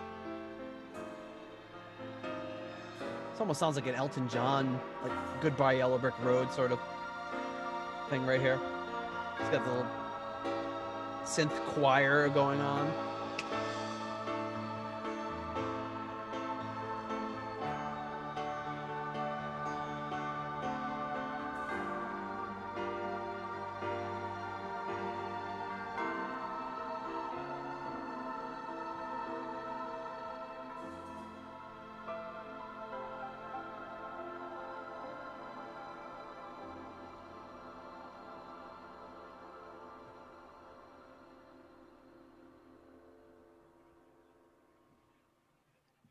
There you have it. Oh, amazing. Amazing. That was Until Tomorrow, parts 1 through 4. Quite a journey. Before we get into the ratings, a few things that's interesting to say. So Eddie lists the 2 Glenn Hughes tracks as being his 2 favorite tracks on the album. He says he describes working with Glenn in his book. He says Glenn was undergoing treatment in Birmingham for cocaine, alcohol, and just about every other addiction one could imagine. As far as I could make out, the cure consisted of simply keeping him asleep and constantly supervised during his few waking hours. The Purple Office was terrified of letting him loose on a session outside of his isolated world, especially with me. Eddie says he was given a hard time by the office, and it was suggested that he ought to find someone else to sing the tracks, but he really had his mind set on Glenn. Eddie felt that Glenn was totally being manipulated. He also said the irony of the situation was that Glenn was allowed drugs if it would get him through a show. So they were like, no, you can't give Glenn any drugs, but if it's going to get him through the show, you can. Eddie said that Glenn demanded whiskey and fish and chips for this session, which Eddie thought to be an odd combination, but he gave it to him and said Glenn drank the whiskey straight out of the bottle. He said he played the track for Glenn a few times and he sang the melody with him. Eddie said he sounded so good, he decided to use him on the next track, which is called Light of My Life. He said that's unbelievable. He said that he sat in amazement watching Glenn record the vocal tracks for this. He just couldn't believe how exactly it went like so much better than he would have even thought. But I mean, he's just amazing. Like, I mean, like he's such a mess around this time, and you would never know. Yeah, but I mean, time and time again, know. he steps into a vocal booth or steps on stage and delivers. And you see him at the Butterfly Ball, see him at all of these different things where he gets on stage and just, oh, you need me to do a thing? He can bang it out. He's just got that part of his psyche. He can do it. So. And I think that especially with our two of our favorite Deep Purple members have like two of my favorite stories on here. Is you have Coverdale coming in demanding low lighting and like holding the microphone, and Glenn Hughes comes in and demands whiskey and fish and chips, and it's like the strangest. And they put in two of the best performances on the album. It would have been great if Glenn Hughes was like eating the fish and chips while he was singing, and he like walked backwards and fell into some microphone stands. got tartar sauce all over his shirt. He just like let out a fish burp into the microphone. Let's do another take. It's funny because there's that one cut you can tell in the vocals. I'm sure there's probably more, but it seems more obvious where they just cut and he goes, oh, yeah, and he hits that. It sounds almost like it comes in from a different place, but I always loved, even though that probably they were trying to make it not sound like that, I always loved that effect because it sounded like another Glenn Hughes came in and was like, let me take over. I always thought that was really cool. My turn. Yeah. Anyway, what do you rank Until Tomorrow part 1 through 4? We're not gonna rank the parts separately. No, I would give the whole song a 5. The whole kit and caboodle a 5. Yeah. I mean, there's like I wouldn't say the transitions are smooth as in they're seamless, but somehow they all work together. Mm-hmm. Even though they're all really different. Even like that last part after like Hughes's vocals fade out and they have those little, the chimes, which is just kind of like this like ring. It's kind of like, it's almost like a lazy way of saying, all right, this part's done now to the next part. But it's like, you know what I mean? It could completely sound jarring, but it's not. It all kind of works because you start off in that one spot and then you get, the kind of two different instrumentals, and then you get the kind of Hughes like calypso like lounge singer thing, and then it goes into this kind of like starts off like this Gershwin sounding piano thing that goes into like a Butterfly Ball sounding Elton John sounding thing, and I don't know, I think it's just like wildly creative. It doesn't feel like a really long song, and I know, right? It's like 7 minutes, but it doesn't feel it. Right. We've talked about songs like that before, and it brings back the memories of me listening to it. And like, as soon as like the Hughes part came in, I was just like, oh yeah, I remember, like, I couldn't wait to hear this part because like him and the Coverdale songs are like the highlights still. And I mean, I'm glad those are the ones I remember because clearly, already they're like my favorites, on the album. Yep. Well, it'll be no surprise to hear that I'm also giving this one a 5. Always loved this one, and spoilers, the next song as well just has some really interesting instrumental parts and vocal parts, just great singing and great instrumentation and lots of different cool parts. And the arrangements on these songs are just what really sell it for me. So yeah, this one definitely gets a 5. All right, so the next track up is the second track on the second side. This one is also sung by Glenn Hughes, and we've got Mark Nossif and Pete York on percussion, and all other instruments are by Eddie Hardin. So there you go. This one is called Light of My Life. It starts in a very like butterfly ball fashion. Oh, yeah. Love those synths.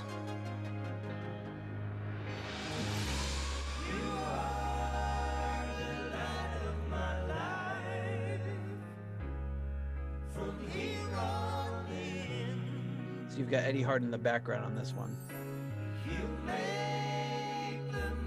And I love that when he's sitting low in the mix and Glenn Hughes is the prominent vocal. It's a really cool effect. When we do our part 2 episode, you'll hear that same effect, but with Ronnie James Dio instead of Glenn Hughes. Nice.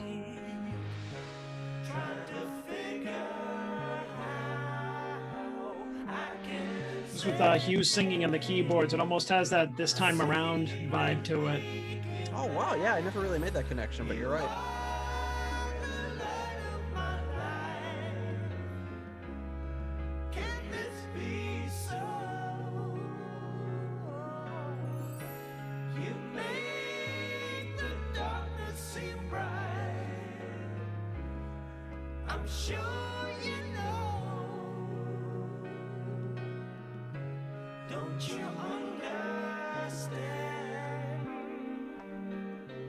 So I think this was done in the same session with the previous song.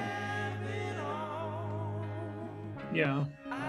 And Eddie says that Glenn was really happy with his performance, and then he decided to go back and do some harmony tracks, but by that point he had so much whiskey that Eddie was just like, it's fine. Didn't go so well after that.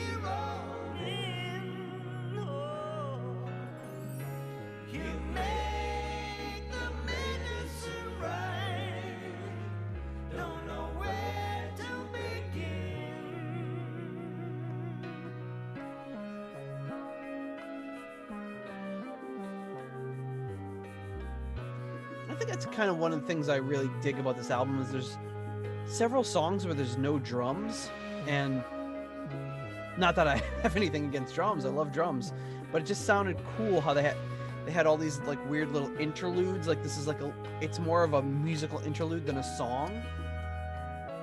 It's not just one straight ahead. Did you hear there's percussion in there? Yeah, he's got those like little shakers. You know, you hear some shaker. There was some like crashes in the back. Yeah. Oh, like, yeah. I don't know if they were cymbals or if it's,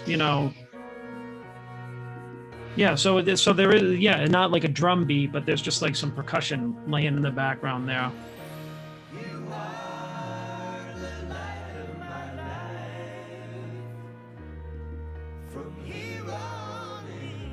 Actually, it sounds like there's 2 Eddie Hardin tracks now that I listen to it.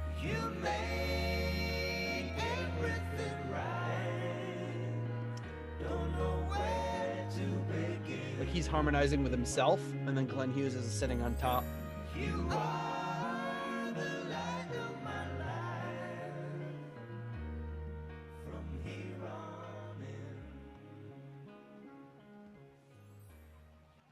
Now the little synthesizer things he's doing. Yeah, that one was very, very butterfly ball-esque.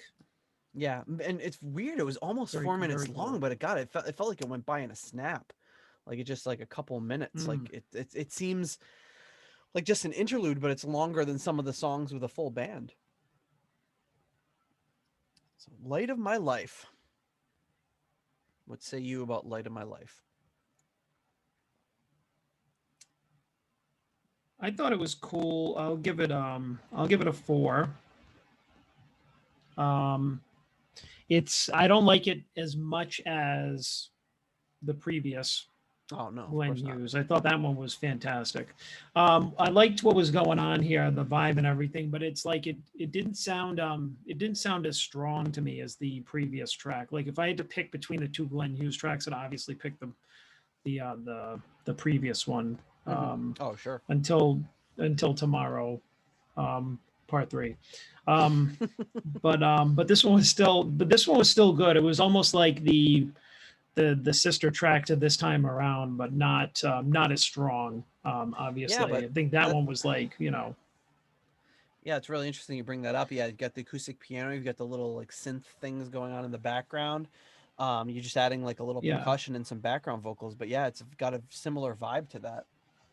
It's a good call. Yeah, just in the fact that it's the same style of song, they don't really sound alike, No, no. but yeah, I always liked this one too. Just slightly less, but still really really good. And when you mentioned that I thought it was all Glenn Hughes vocals too, and that was kind of cool to know that it was like Hardin underneath, Yeah, he was like doing a 2 point doing harmony, at least probably just a two the point. lower. And yeah, Mhm. I mean, love, I just love Eddie Hardin. Like I can't get enough of the guy. Like I love his songwriting. I love the way he arranges songs. I love his voice. I, I, I, I I'm baffled that he wasn't. I mean, he had a lot of success, but I'm baffled that he wasn't like a bigger success than he was. Just so much stuff. Like Mhm. when I heard Butterfly Ball, and then I got Wizards Convention, I immediately went back and started getting into his Spencer Davis Group stuff and Hard in New York, and just really really dug all the stuff that he did. And even some of it's more interesting than others, but just there's something about his vibe that I've always really connected with. I give this one also a 4. I think it's a really strong song. Um, and again, it's another one where they sit back, they get more mellow, and they do some kind of vocal stuff, and it works really well. Um, the next song is a very interesting one. So Eddie says that this was a monstrously complicated song to record. He says there are a ton of edits, and you can hear them if you listen really closely.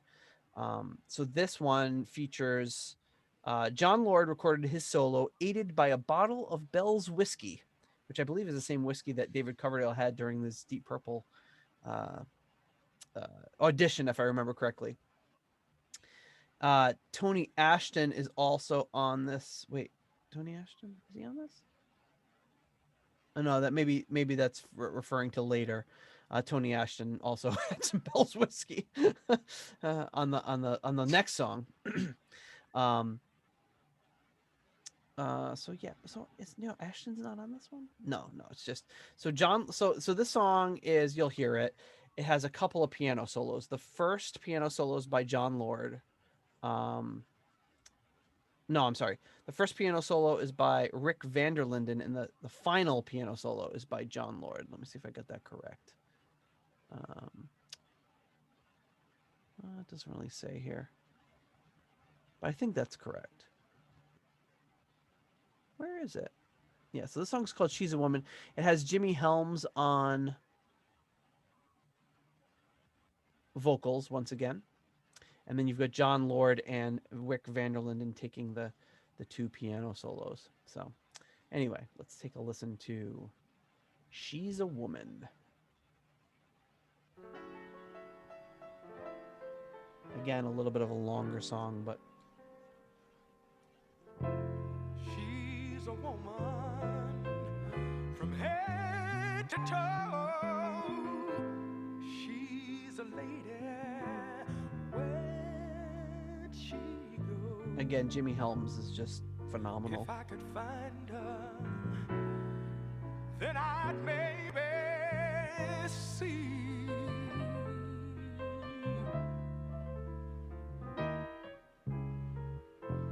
She's an artist. She's the best. As for me, you can keep the rest. 'Cause I've got safety. Oh, and with her, I've got I just picture being in a little 70s like club listening to this. Yeah, totally. You know, a little smoky, like kind of like nightclub. He's walking off stage, the microphone. Hey, who's here from out of town? Got anybody here from out of town? He's throwing roses to the ladies. Oh, so this is Really John Lord nice. playing. This is John Lord playing in this intro here. That's where I'm confused. And then the first solo is Rick Vanderlinden. You've got this little synth part here. Very butterfly ball. Then it goes into the first Rick Vanderlinden piano solo.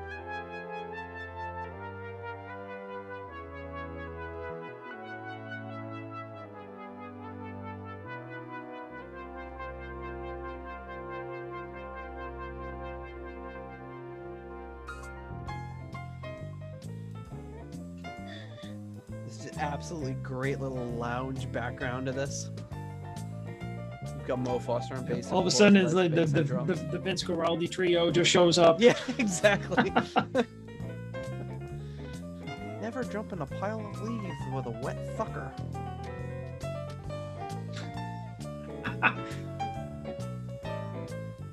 See Snoopy and Woodstock just hopping along. I do love that stuff though. I'm like laughing about it, but it's like this is so good. Vince Guaraldi is absolutely phenomenal, as is this.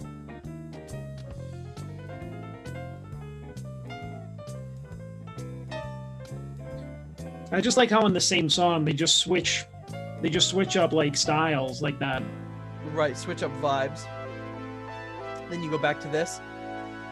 Then it goes back to the original part, but this time Eddie Hardin's playing the piano. So John Lord was playing the piano in that beginning part. And now Eddie Hardin's playing the piano. Very, very strange arrangement. Yeah. And then when they break into that jazz, spoilers, when they break into that jazz section again, John Lord takes the final piano solo. Okay. And I don't want to get ahead of myself, but it's good. I love this part. It sounds like menacing. Kind of building a little in the background. And again, Jimmy Helms with those vocal flourishes just really makes the song interesting. Until that lonely day, bad weather clears, I will still be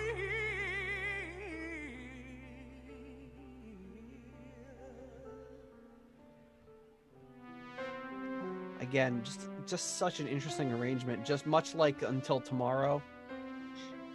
An unusual but very interesting arrangement.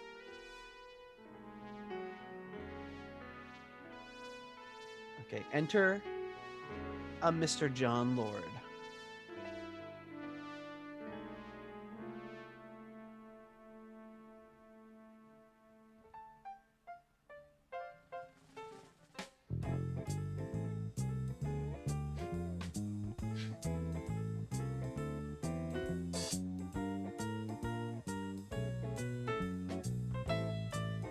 Just walking through the crowd, Oh. throwing out roses.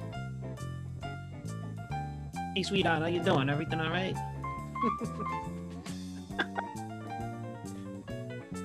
Listen to the dynamics in his This is piano good. here.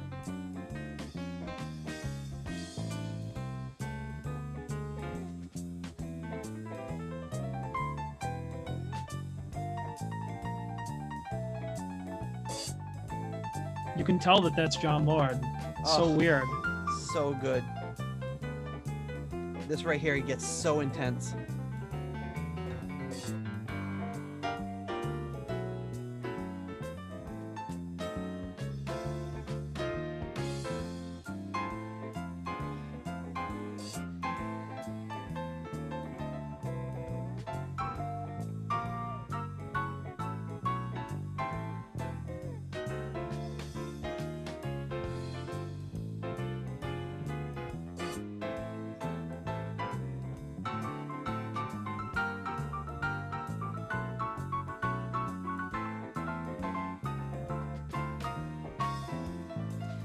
Do a little fade out on his solo.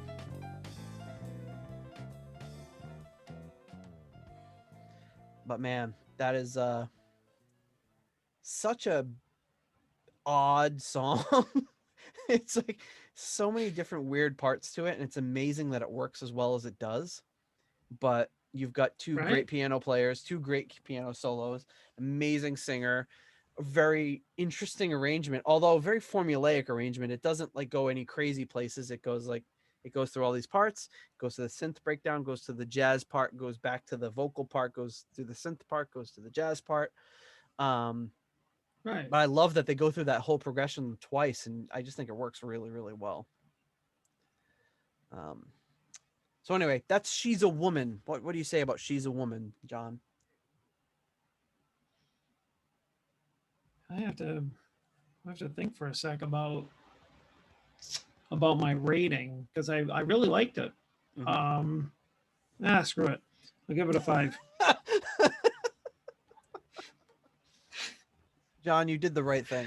It is. It's another one that it's like it should not work. But I mean, I appreciate the complexity of it. But even more than that is like I really enjoy it. It's just that it has those styles in there that I just really like to listen to sometimes. Like everything from I mean, I'll talk about the songs that I like the best later, but this particular one, you have that kind of jazzy, Vince Guaraldi trio type thing going on. I love that. Yeah. And the way that the song transitions, it's just so different. And I keep thinking like this should suck, but it doesn't. Like this should not sound this good. Yeah, it seems like but they make it work. It seems like it would be so easy for this album to fall on its face, but in my opinion, it doesn't. I think it's great. Your opinion is correct. So Eddie Hardin says in his book that I guess the first solo was supposed to be Tony Ashton. He said his solos were a little too abstract, so that's why he brought in Vic Vanderlinden. He says he flew him in from Holland, and he came in with all these different keyboards and synths and everything. And he was just like, it's only a 60-second solo. So that's why I guess why they ended up using all those different synth sounds on those little bridge sections was because he had brought all this weird equipment with him. So it would have been interesting to see what Tony Ashton would have done on that section. But I will, probably no surprise, I will also give this one a 5. Love this song. I love those jazz breaks. They're so cool. And I love and hate the fact that they come in and you just wish they lasted longer because they're so much fun to listen to. And they're like 60-second breaks, and you're like, I could listen to it probably for 60 minutes. But really, really interesting stuff. I love Jimmy Helm's vocals. Every musician playing on that is doing awesome. Even Ray Fenwick's doing some, even though it's way in the background, he's doing some really cool little, all of his phrasings on this album are really interesting. The way that he's phrasing his chords and just playing for the album in such a great way. So like I said, not a ton of solos on this album. You've got that solo on, was it Who's Counting on Me? And then you've got basically until this song, I think, where you start to really hear some solos. And that's when those two really good, and obviously John Lord's solo is incredible, but even Rick Vanderlinden, who I don't really know much about, his first solo is incredible too. Really, really good stuff. So solid 5 from me. Which brings us to the first part of the conclusion of side 2, which is Swanks and Swells. So here we go. Tony Ashton on vocals, the Chris Barber Band, Swanks and Swells.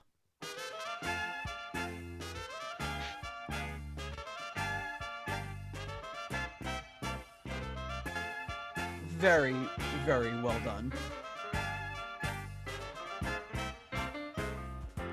Rolls-Royce is the Swank's choice. It's always been the same. Money is the name of the game. I'm meant to believe. Oh, there's gay faces and there's maiden faces. And this is probably like my first, other than like Together Again, this is like my first introduction to Don't Tony let Ashton. them ever see you Yeah, from. me too. So I'm like, who's this drunk guy that sounds like Tim Curry?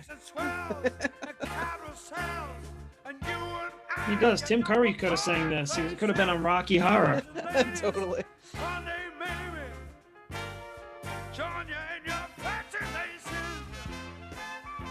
Just the horn arrangement here is just absolutely incredible. You get those little clarinets bebopping in the background. Yeah, just that really like, you know, old time jazz type, Yeah, it's like you know, 20s thing going on, like style really jazz. throwback.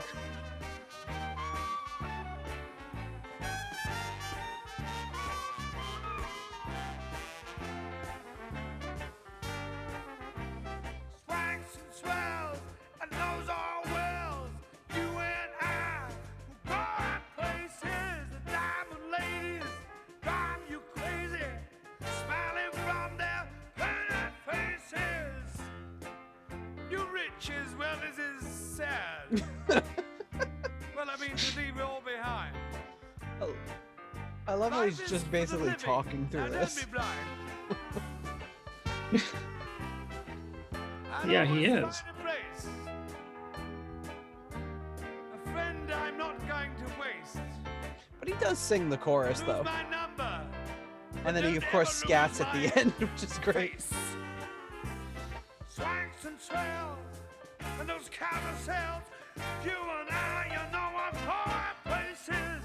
Those lost ladies, one day maybe. This is where it goes off the rails. He starts clapping in the microphone and everything.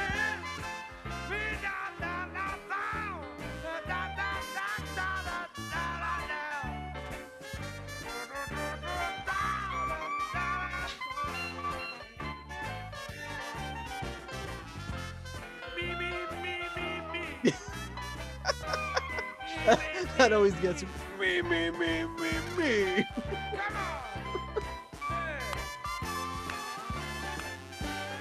All right. Clapping when you're singing. Glenn Hughes left his bottle of whiskey. I think so. Any studio engineer will tell you don't clap while you're singing. It's not a good idea. But the energy is undeniable.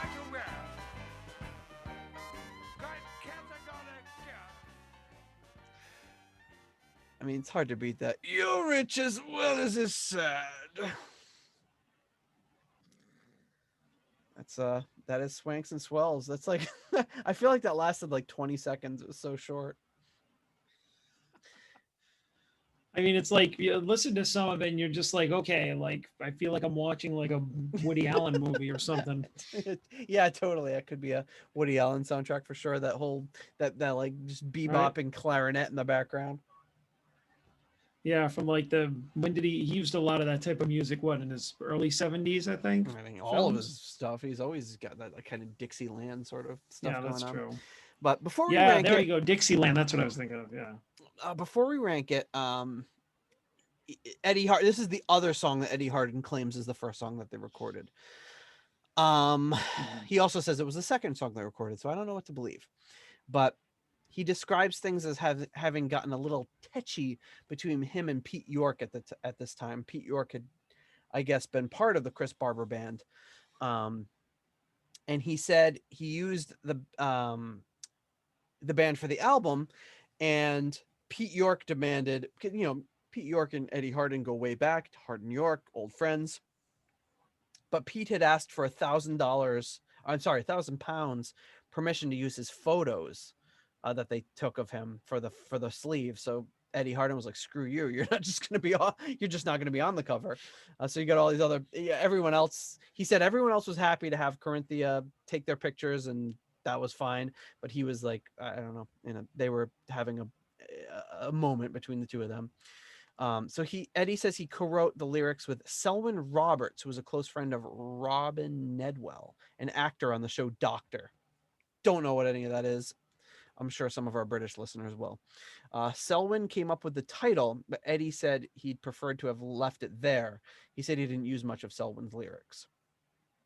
He said when he first played the track back to Tony Ashton that he was even more confused than usual, but after a bottle of whiskey, he threw himself into the song and came up with a unique performance. I would agree with that. But I can't imagine anyone other than Tony Ashton delivering this vocal performance. It's quite something. No, no, you don't want to hear the Ronnie James Dio outtakes. I want to hear Glenn Hughes doing this one. I honestly can't imagine anyone else on planet Earth singing this song other than Tony Ashton. It's just it's like it was written for him. If you want to even say singing, it's just such an unusual track. But what do you say about Swanks and Swells, John? It's highly amusing. I give it a 4. I mean, I'm not the biggest Tony Ashton fan, but I mean, this is like totally like right up his alley, which is another thing that amazes me about this album. This is like pretty much all the guest singers they bring on. It's like almost like they tailor made these songs for them. They picked out such the right vocalist for these songs. And yeah, you're right. This fits him. Like you can't picture anybody else singing but Tony Ashton. And it's it's just a really cool, different, again, another mesh of like styles on this album that's just kind of cool to hear. Absolutely. I will kick this one a little higher to a 5 because to me it's just such a an unusual and fun track. It's just a lot of fun to listen to. Absolutely love it. Love Ashton's delivery, and even more so just the musicianship behind it. The arrangement of the horns and the woodwinds and all that just are really, it's such a really great arrangement. I just think it's really cool. It's a shorter song than you think it was. It's only a little over 3 minutes, I think. 3.5 minutes. So I really dig it. But that leaves us with the final track on the album and on side 2, which is the song Swanks and Swells Part 2, which is a much more understated little wrap up. Basically, you got about a minute long wrap up to the album, and here we go. Swanks and Swells Part 2.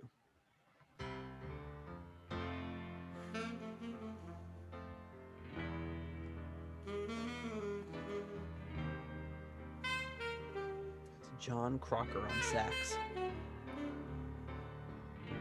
John Slaughter on guitar.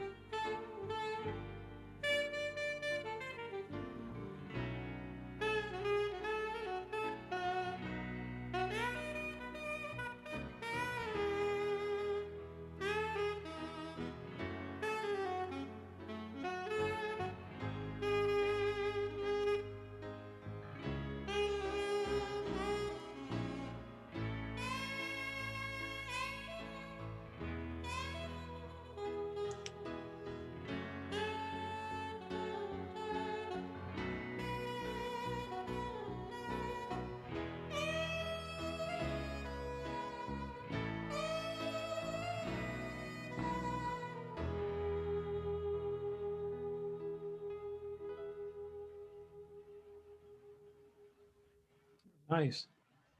To me, it's just like this. It's funny. They take kind of a silly song and put almost like a serious spin on it. And to me, I can just kind of picture all the musicians packing up their equipment and heading out while that's being played. It's just a weird, serious note to end the album after kind of a silly song. But I've always but it starts off as this very basic sort of song, and it ends the first side as that similar feel, and then ends the second side again as kind of on a little down note after what is like an uproarious kind of happy silly song, brings it down a notch and ends it on this more serious note. So Swanks and Swells. I kind of like that, I like it too. Yeah, I like that for the same reason. And a lot of these instrumentals too, like this one, it's like I like even though they're short, I think they're effective because I was thinking about it when this song was playing was is like the chord changes, like what they and what whoever the soloist is, like what they resolve to is like very like satisfying. Like that's why I think it comes with the songwriting, is like the chords and and the way that the song goes, like all the resolutions, like are very like where it goes is like it kind of hits that that sweet spot. You know what I mean? Yep. It's like it's not trying to be too complicated or do anything strange. It's just like the song and the melody kind of goes where you want it to go. And when like the sax solo, he's pausing on these certain notes and kind of holding them, and it's like, and that's where you want it to be. It kind of like gives you that melancholy, kind of like you said, packing up, like everybody getting on the bus at the end of Jesus Christ Superstar, like Yes. Yep. leaving type moment, and that's kind of the visual that you get. And it's kind of cool because it's like it makes you think, like, here was this just like this big, varied, diverse, like kind of celebration of an album, and now it's like time to leave, almost kind of like Coverdale singing "We Wish You Well" at the end of the one of the Whitesnake albums. It's like, and that's kind of cool. It's kind of ties the concept up. It's really cool. I will also give this one a 4. I like the way that it ties the whole album together, and it's a really interesting. It leaves it on a really interesting note, and I've always dug that. So there you have it. Yes, there I do. All right. Well, before we get into our ratings for this album and how it stacks up against our previous songs, we of course have to thank our foundation level patrons. Coming in at the $1 made up name tier, we have L's Murders, Spacey Noodles, the Loosey Goosey Leaky Mausoleum, Michael Vader, Steven Somerville, the Concerto 1999 Fanatic, Raf Calf, Spike the Rock Cat, JJ Stenard, Hank the Tank, and heyo, Flight of the Ratbat Heyo. Blue Light. Thank you so much for all of your support of the Deep Purple podcast. Johnny Boy, where does Wizards Convention sit in the rankings for our albums we've reviewed so far? It ranks very highly. So we have a combined rating of 8.5. You rated it half a point higher than me. That's a pretty big, one of our bigger differences ever. Although you gave it a really good rating too, but obviously I'm a little biased in how much I love this album. So yeah. But I mean, it's probably one of our top albums here. It's it's at top 10. So it's sitting right above "Long Live Rock and Roll" by Rainbow, and that album keeps ranked really high. Yeah, which I'm still kind of surprised by that. Yeah, me because too. By far not one of my favorite Rainbow albums. Yeah. And holds the same exact rating as Perfect Strangers. Wow. 8.5. And then one above that is, speaking of Jesus Christ Superstar, the way that it wrapped up, that's a couple of points above that. So yeah, it's top 10. Yeah, I mean, I definitely inflated it a bit with my ratings, but even your rating was high, a solid 4 for you. Yeah, well, I mean, a few of those songs have been like long time favorites of mine, even though I haven't heard them for a long time. But I mean, David Coverdale's song, the Glenn Hughes song, like, even, and then some of the other ones just got 4s, like even some of the shorter songs, which I mean could inflate the album if you say you take some of the other albums where they have proper, like 3.5, 4-minute songs, and we have like maybe 1.5 minutes or whatever, right, instrumental. Does that really count or whatever? But I mean, it's there's still, it's good. I mean, as an overall album, I think it was really well done. There have been some other ones where have been not as well executed, or this could have been not as well executed, but it seemed to all fall together. Um, and I'm still impressed by the production. Like, I mean, this is like one of these albums where it's like, it doesn't sound dated at all, No, you it know? sounds great. Really, really does. I've listened to this album hundreds of times, and listening to it tonight on the headphones, and it sounds fantastic. It and we're not listening to anything crazy. We're listening to, which version are we listening to? This one, which came out in, I don't know when they put this CD out. Would have been probably in the 90s.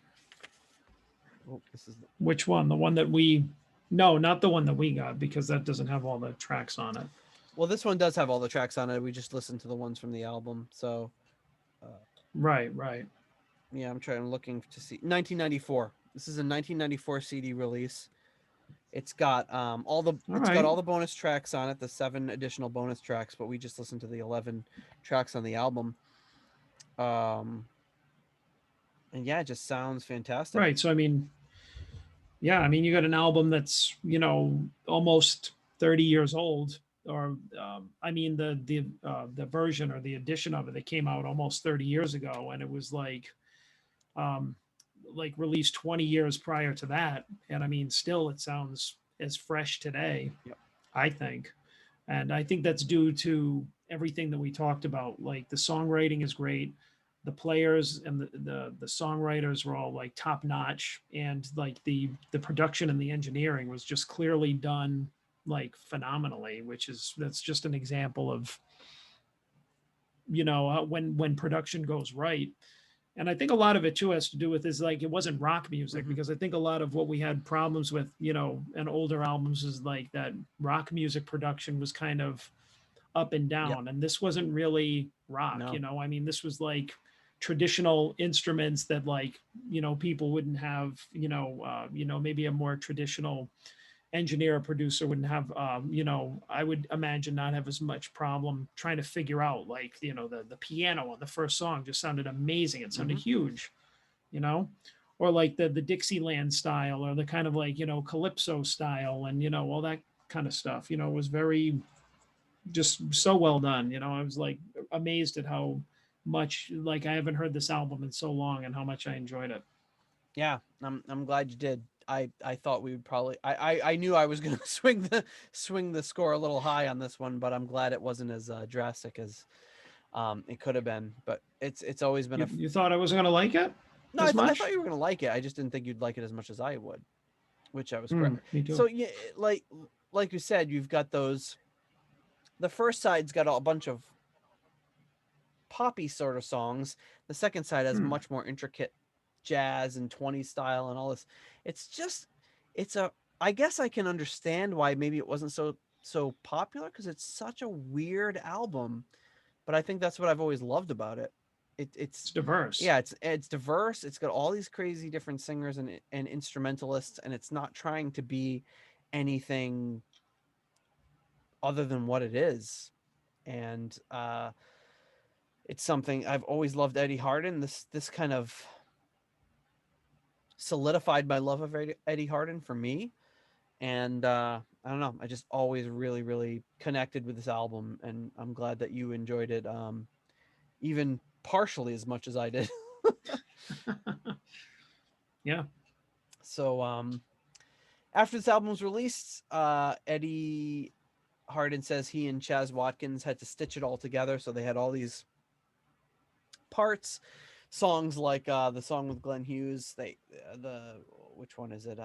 Until Tomorrow. They had to stitch all of these pieces together and make it work, and obviously it does. He talks about, oh, you'll see here all the different cuts where we cut everything. I mean, I don't really. I mean, it sounds really cool. It reminds me of a song, like there's a on the second half of Aqualung by Jethro Tull, that there's a similar kind of all this different crazy stuff going on. You can hear the cuts in that a little bit, and you can hear it in some albums, but I don't really hear it that much, even though I know obviously it was stitched together. So I think they did a great job. Um, So it was released in December of 1976, and as Simon Robinson said, it got lost in the Christmas rush. There was very little promotion, and it was kind of ended up in bargain bins pretty quickly, which is shame to think of, like, an album like this ending up that way. But I know, right? but the fact that there were so many Deep Purple people related to it made it a collector's item, and eventually Simon Robinson released it on that Butterfly Ball disc. So I think that kind of rekindled some interest in the album. In Eddie's own words, he says, I think a point to note is that all the artists involved are still around and working, and that counts for over a quarter of a century. This is obviously like 25 years ago. Each, think of the bands and singers over the past few months even. Who were they? I look back at these sessions with great affection. It was this time I met John Aycock, the engineer, who came in at the last minute to replace Louis Austin when he went off to engineer for the Suite. Far more important, I still work with John to this day and have just completed 2 new albums with him. Ray Fenwick, my friend for now nearly 30 years, played guitar and assisted on songs then as now. We have a tremendous bond in writing songs together, though on this particular album, most of the compositions are my own. You can always spot Ray's influence when the words sunshine or stormy weather appear. Sorry, Ray. Kind of calling out his trademarks there. So just a little bit, not a lot of contemporary reviews of this album, but there's a few pieces of information. Jeff Bryce sent me some scans from Darker Than Blue, issue 34 and 47, where they talk about the album. I've included that information in the show notes. There's some other various places you can look. I definitely recommend, if you're into Eddie Hardin at all, his book is amazing and funny, obviously in his own words.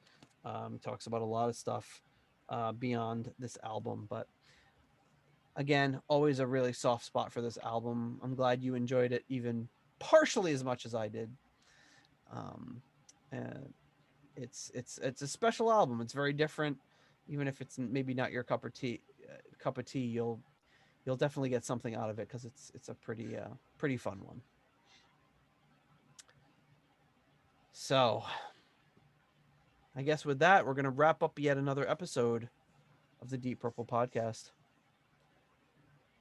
Until next week, John, I bid you adieu, farewell, swanks and swells, and those carousels.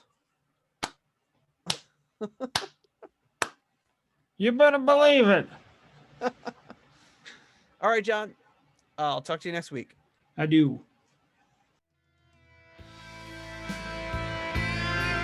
Thank you for listening to the Deep Purple podcast.